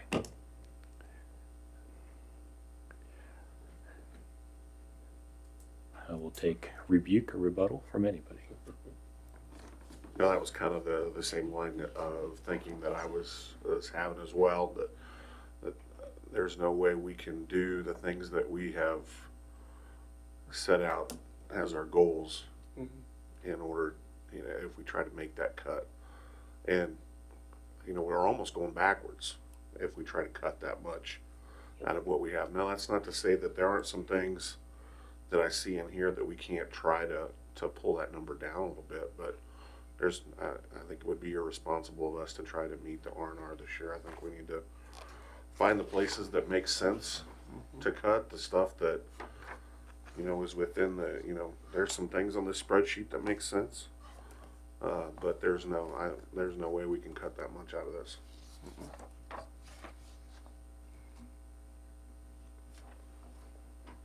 On your revised adjusted budget proposal for the general fund that you had sent out, there was a lot of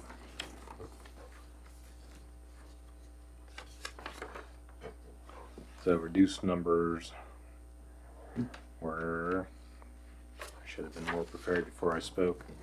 It was in like retirement. Is it? Oh, on the list here? Yeah.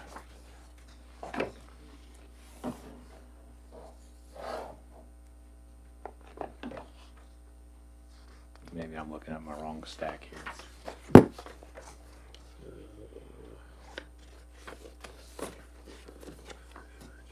It looked like there was, some reduction in, in equipment reserves.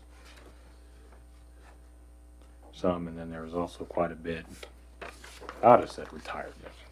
Now, or remove RET wage. I assume that's retirement. Yeah. So what are we I mean, is that the retirement wage? I assume that's money that we just have to have set aside towards paying retirement. It's, when that employee leaves service, there's a certain amount of the sick leave that's built up and different types of things, that's the amount Okay. that's set aside. We pay half of that when people leave service, whether they've been here 1 year or 10 years or 20 or 30 years. Now, however much they generate, retained over those years.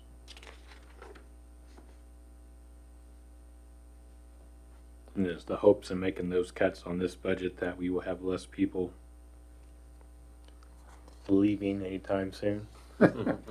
Well, that's a guessing game. Yeah. But it was also making clear that if it does all happen at once, it's, we aren't planning for that. Yeah. The other part of it is trying to reduce that amount, whether they leave or not, so that it's not so much at once. So the maximum amount that can be retained, paying off a portion of that so that it's not so much at one time. A couple questions I had as far as general budget. Sure. That's not overly clear, just reading numbers. As far as like salaries and stuff, there is increases in there, which is to be assumed, but it doesn't, like what percentage of a rate increase is assumed with the numbers? It's a 3% increase. Is it 3%? Now, it's a 2% step. We have those 12 steps, Mhm. now, but it's moving that entire ladder 3%. Yeah.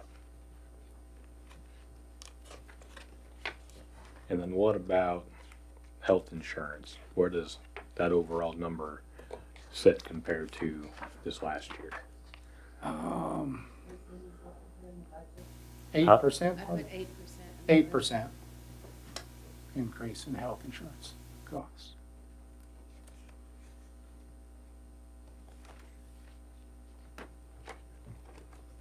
%8 increase over this last year?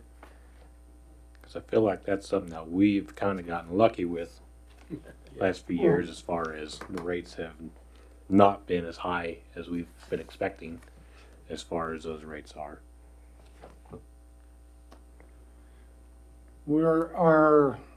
And we get a monthly report as far as usage.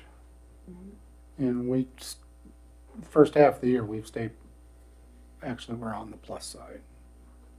So we're in a good spot right now. Doesn't mean that it can't change within a month or two, but at this point, if it would continue the same for the last half of the year, there's no reason not to expect a decent health insurance proposal for the following year.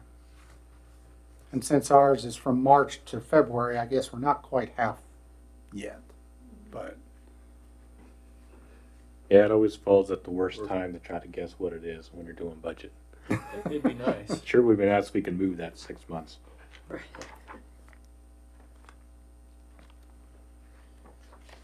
that doesn't mean that there aren't other options to, if we would end up with a much more expensive proposal. There's things that you can change about the plan if you need to. Do we know that 8%? Do we know what dollar amount that is? Don't have it off the top of my head.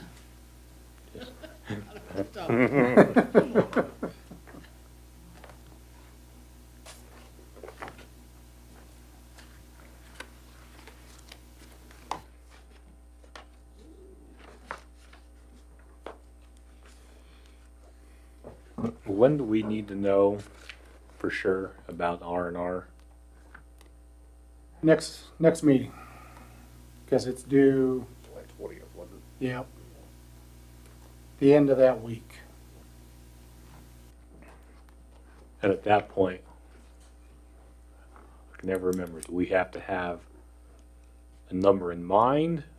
Or do we just have to let them know that we do or do not plan on? No, we need to have a number in mind. And that can be the maximum amount. We have to notify of the intent to exceed the R&R rate. Mm-hmm. Do we have to have the exact number, Mary, and then we can't go over that number, or? I was trying to think that, I think I put in there what we anticipated our levy to be. I think. I couldn't remember if it was, we had to let them know if we intend to meet it or not, and then there was a later date where we had to have our final number, what we assumed the final number would be. Because the hearing isn't published until August. Yeah. Right, but she has to know in order to She needs notify to. all the citizens. She needs to send letters Uh-huh. to everybody. Just a minute here, I'll get that form.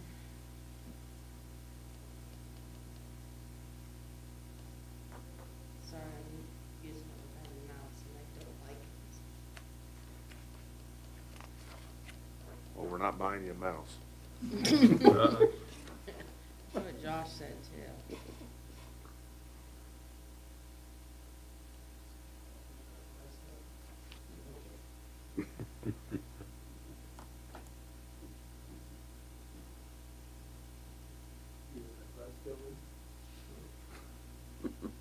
Sample notice. Yeah, you have to give them an anticipated, no. Yeah, you have to give them an anticipated levy rate. Okay. So we have to have a number in mind. That doesn't mean that's the final number. You just can't go up from that number. And we need to have that by next meeting, basically. Yes, sir.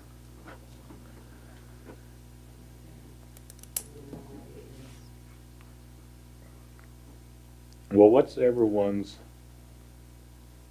thought regarding the budget as a whole, I guess? Do we feel like we can take all this home and do our own homework and come back next regular meeting and hash it out and have a general idea?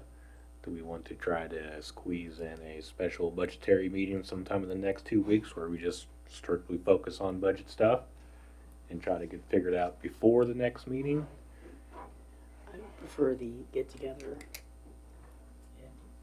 Be able to just kind of focus on things a little more in detail of things we need to Yes, and have it just not there's a be, lot. yeah. That would be fine. I don't think there's any way that we can meet the revenue neutral rate. I mean, we could. Could, but it's gonna But hurt a it's- lot of things. You either it's- cut services or, and cutting services isn't good because people are used to them. I would say schedule a special budgetary meeting and come back with questions that we have. When would you like to have said meeting? Next year sometime. Before the 17th, right? Yeah. Yeah.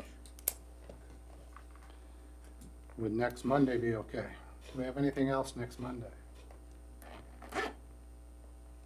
Not that I'll have any more preparations by next Monday, but since we're off tomorrow. I feel like your preparations have been good. This is for our own preparations. I mean, next Monday would work for me. I don't know what you guys. Fine with me too. Move some stuff around. Brooks said as well, that was the one comment he made, he said it was okay if I said on behalf of him that he didn't see a way that we could meet the R&R rate as well. So.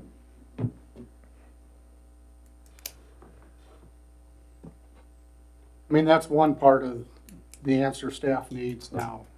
Yeah. The second half is probably Find the number a down. little more difficult now. Yeah. That was the easy part. When was the last time that the mill levy went up? The number of mills that we've got?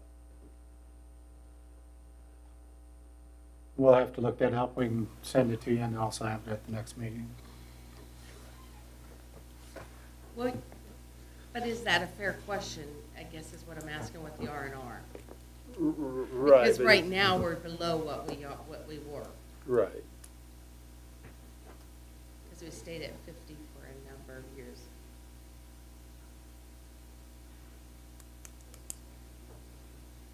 But we'll give you a graph or something of what it was over the last 20 years or so. Yeah, because the first year with the R&R, we decided to meet the R&R, first Yeah, year, and that was a correct? cut of what, Mhm. 50 something? It was two mills from 50 to 48. Yeah. Basically. But I think I'm kind of with you, I'd be curious as to prior to that. Yeah.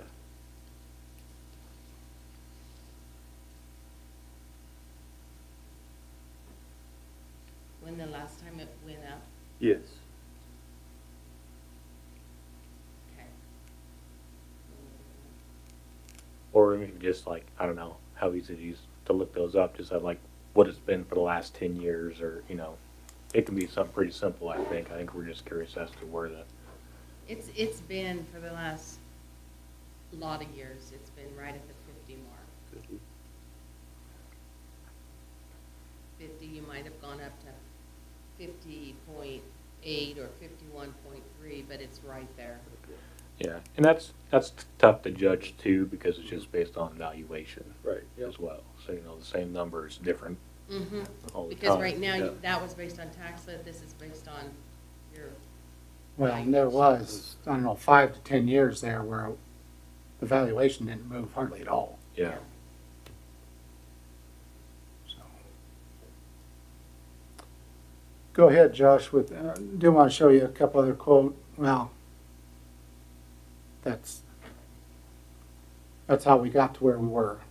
But if you remember last year, I showed you 10 cities in western Kansas as far as what they would need to do to meet the R&R rate. And only a couple chose to do so. Go ahead to the next one, Josh. Well, then, last year, or this is the result of last year's budget.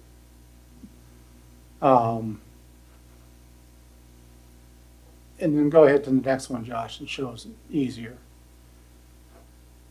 Only one city out of those 10 chose to meet the R&R last year.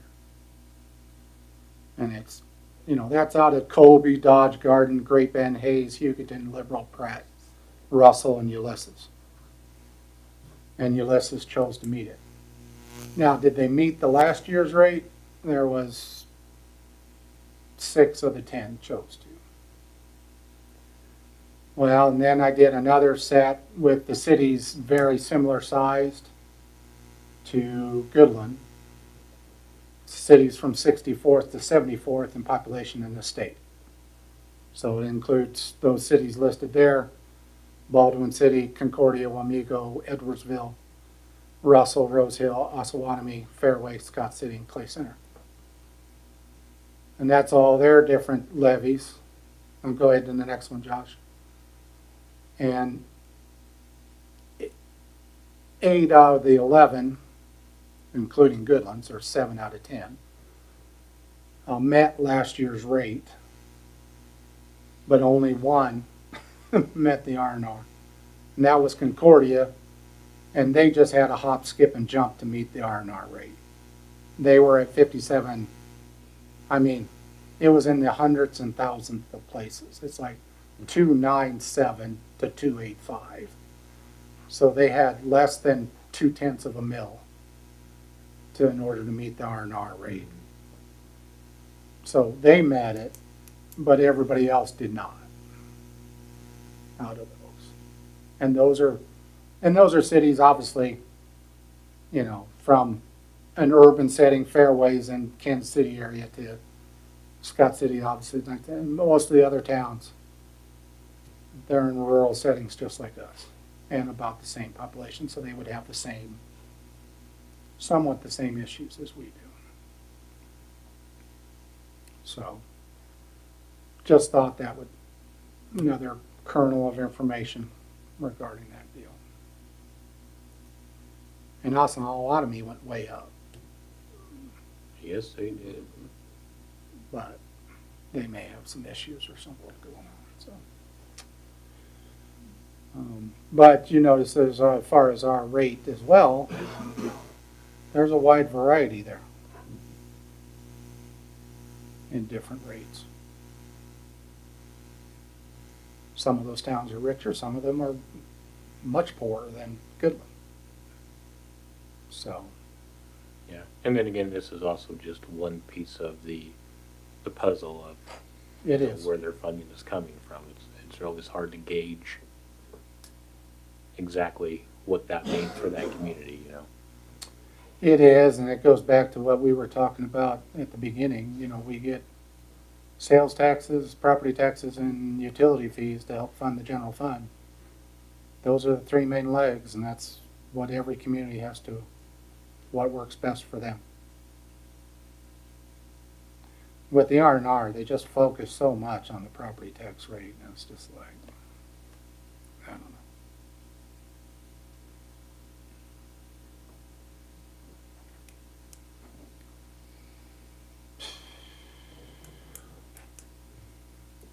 Well, you answered one question there.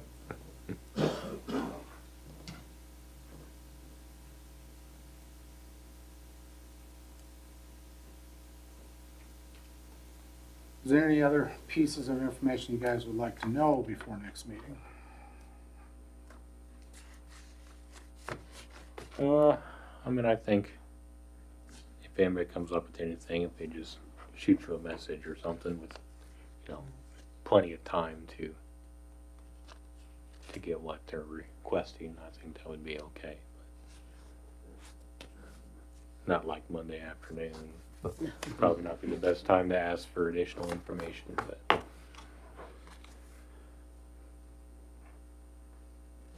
And you're meeting at 5 next Monday, right? yeah, Just wanna make sure it's fine, announced. yeah. Yeah. Could we get copies of your PowerPoint sent to us? Yes, sir.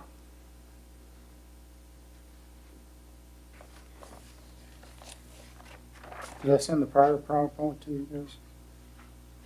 Okay. A good city manager would have done that. Good mayor would have asked for Thank them.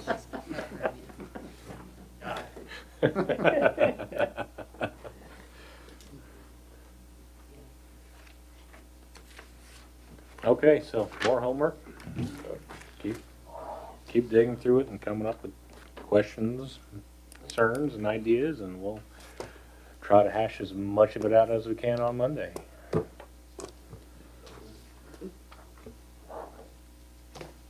Unless you have more. No. That's the last slide, isn't it? you. Thank you.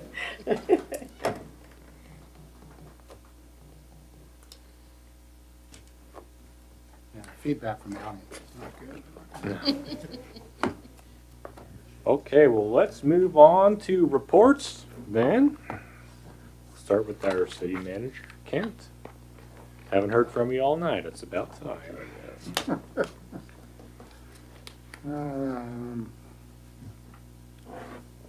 In your packet, I think, that's what I'm trying to find,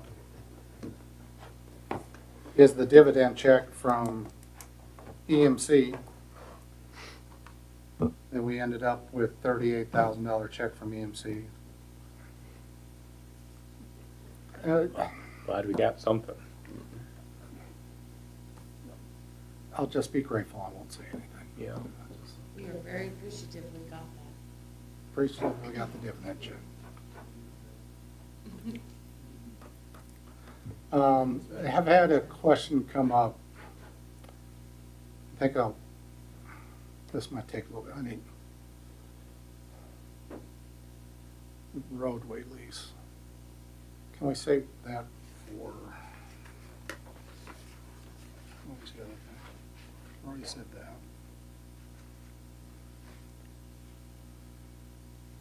Have Frankie come up here for a second so I can gather my thoughts. Frankie, would you like to share your police department report? I don't have it. You don't have it? Not your monthly activity report, just a report on activities, or just generally. The police ended up with an incident that they pretty good bust last week, correct? Didn't come prepared. I'm sorry. I didn't mean to put you on the I spot. asked you last week. Yeah. So which one are you talking about? Zach. Oh, with the van. Yeah. So we did have Zach had a traffic stop just for a U-turn. Normally, that's just hey, there's the sign, please don't do it. He ended up with about a half a pound of meth, approximately 3 pounds of marijuana. Now, a half a pound doesn't sound like a lot until you look at it, and you're like, wow. But he also had a 2023 van, Honda Odyssey van, that was less than 3,000 miles. So he paid cash for it, so we're applying for seizure for that. But that was one of the best busts we've had so far as meth goes. Like I said, half a pound doesn't sound like a lot until you look at it, because it doesn't weigh very much. So, did I fill in enough, or do I need to keep going? That was good. Is there any other activities?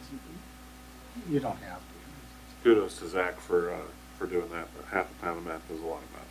Yeah, he did really well. So I've explained to Kent what I'm doing is I'm taking last year and making a spreadsheet of all the narcotics that we've gotten basically off the streets. And I'm also doing it this year. I think last year, and I could be wrong, and I'm going to put it in grams just so it sounds like a lot, but it was like 59,000 grams, somewhere along those lines. I think it comes out to 130 pounds. So this year we're definitely on track for that. So that's one of the things they've been really working hard on is the dope and everything. So.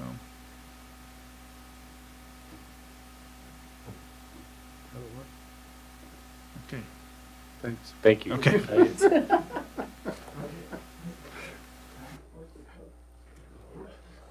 We've also gotten a request on the Parks Project request to have a shade or put in for a grant for a shade over park playground equipment. We are going to have a Parks Board meeting this week, and it'll be explained to them, and they'll have a recommendation on it, come back to the City Commission about whether to put in for a grant from the Sherman County Community Foundation for that type of thing. What's that? Where was this shade gonna be? Over the park playground, whether it's Stever Park or at Goulet Park, probably eventually both, but definitely at Stever Park, so. They're just, and a lot of people, been some good comments about it, so, a possibility of doing that, so. Roadway lease, there's a lease of property on the south, that's on the south side of the Holiday Inn Express. The property is owned by the city and county jointly together, which is rather unusual. We both have ownership of the property. It is a paved property. And the roadway lease was put in many years ago. There hasn't been, I don't know if roadway uses it at all anymore. I haven't had a sighting on there recently. They do have a little shed on there still, but as far as actual trucks and what they used it for previously, changing from triple trailers to double trailers and other types of things that they did on there. The lease was 25 years with a renewal of another 25.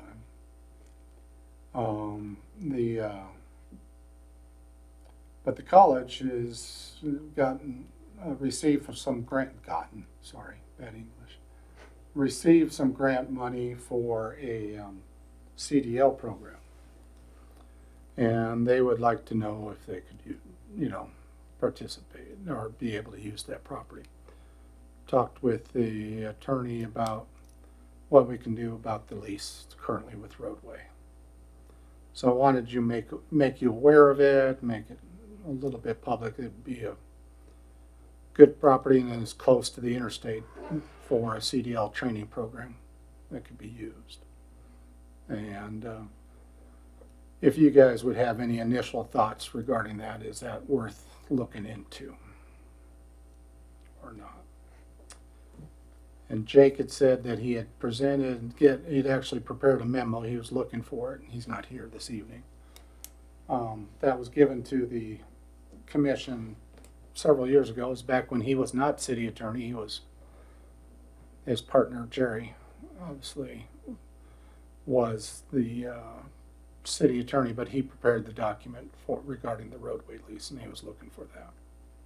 So, as far as what actions the city could take or the county could take regarding the lease.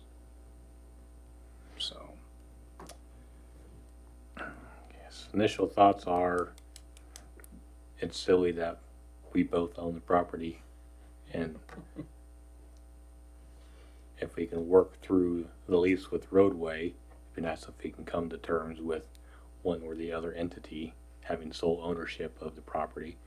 And beyond that, if it would be a good fit, and like I said, we can get through the lease with Roadway, and that's not a problem. I think if we could use that property for the college to have another course out there, I think that'd be fantastic.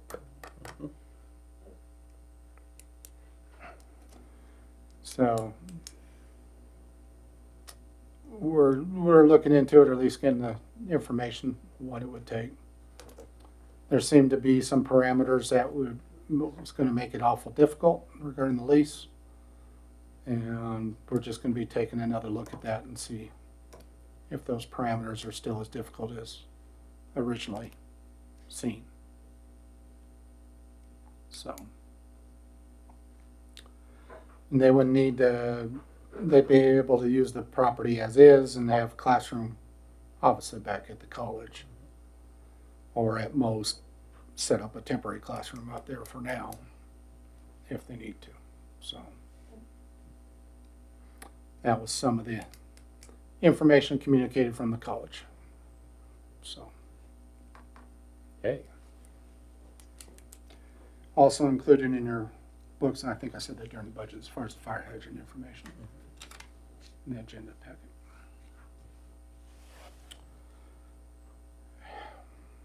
I think that's it for now.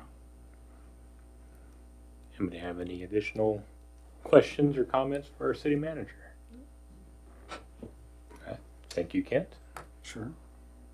Let's move on to city commissioner reports. We'll start down here on my right with Commissioner Showalter, I have nothing to report. Commissioner Myers, Same, nothing to report. Commissioner Howard, Nothing at this time. Commissioner Redlin. Nothing, okay. For mayor's report, I have nothing more to add, so I would entertain a motion to adjourn. So moved. A motion by Commissioner Howard, Second that. second by Commissioner Myers. All in favor say aye. Aye. Thank you, everybody.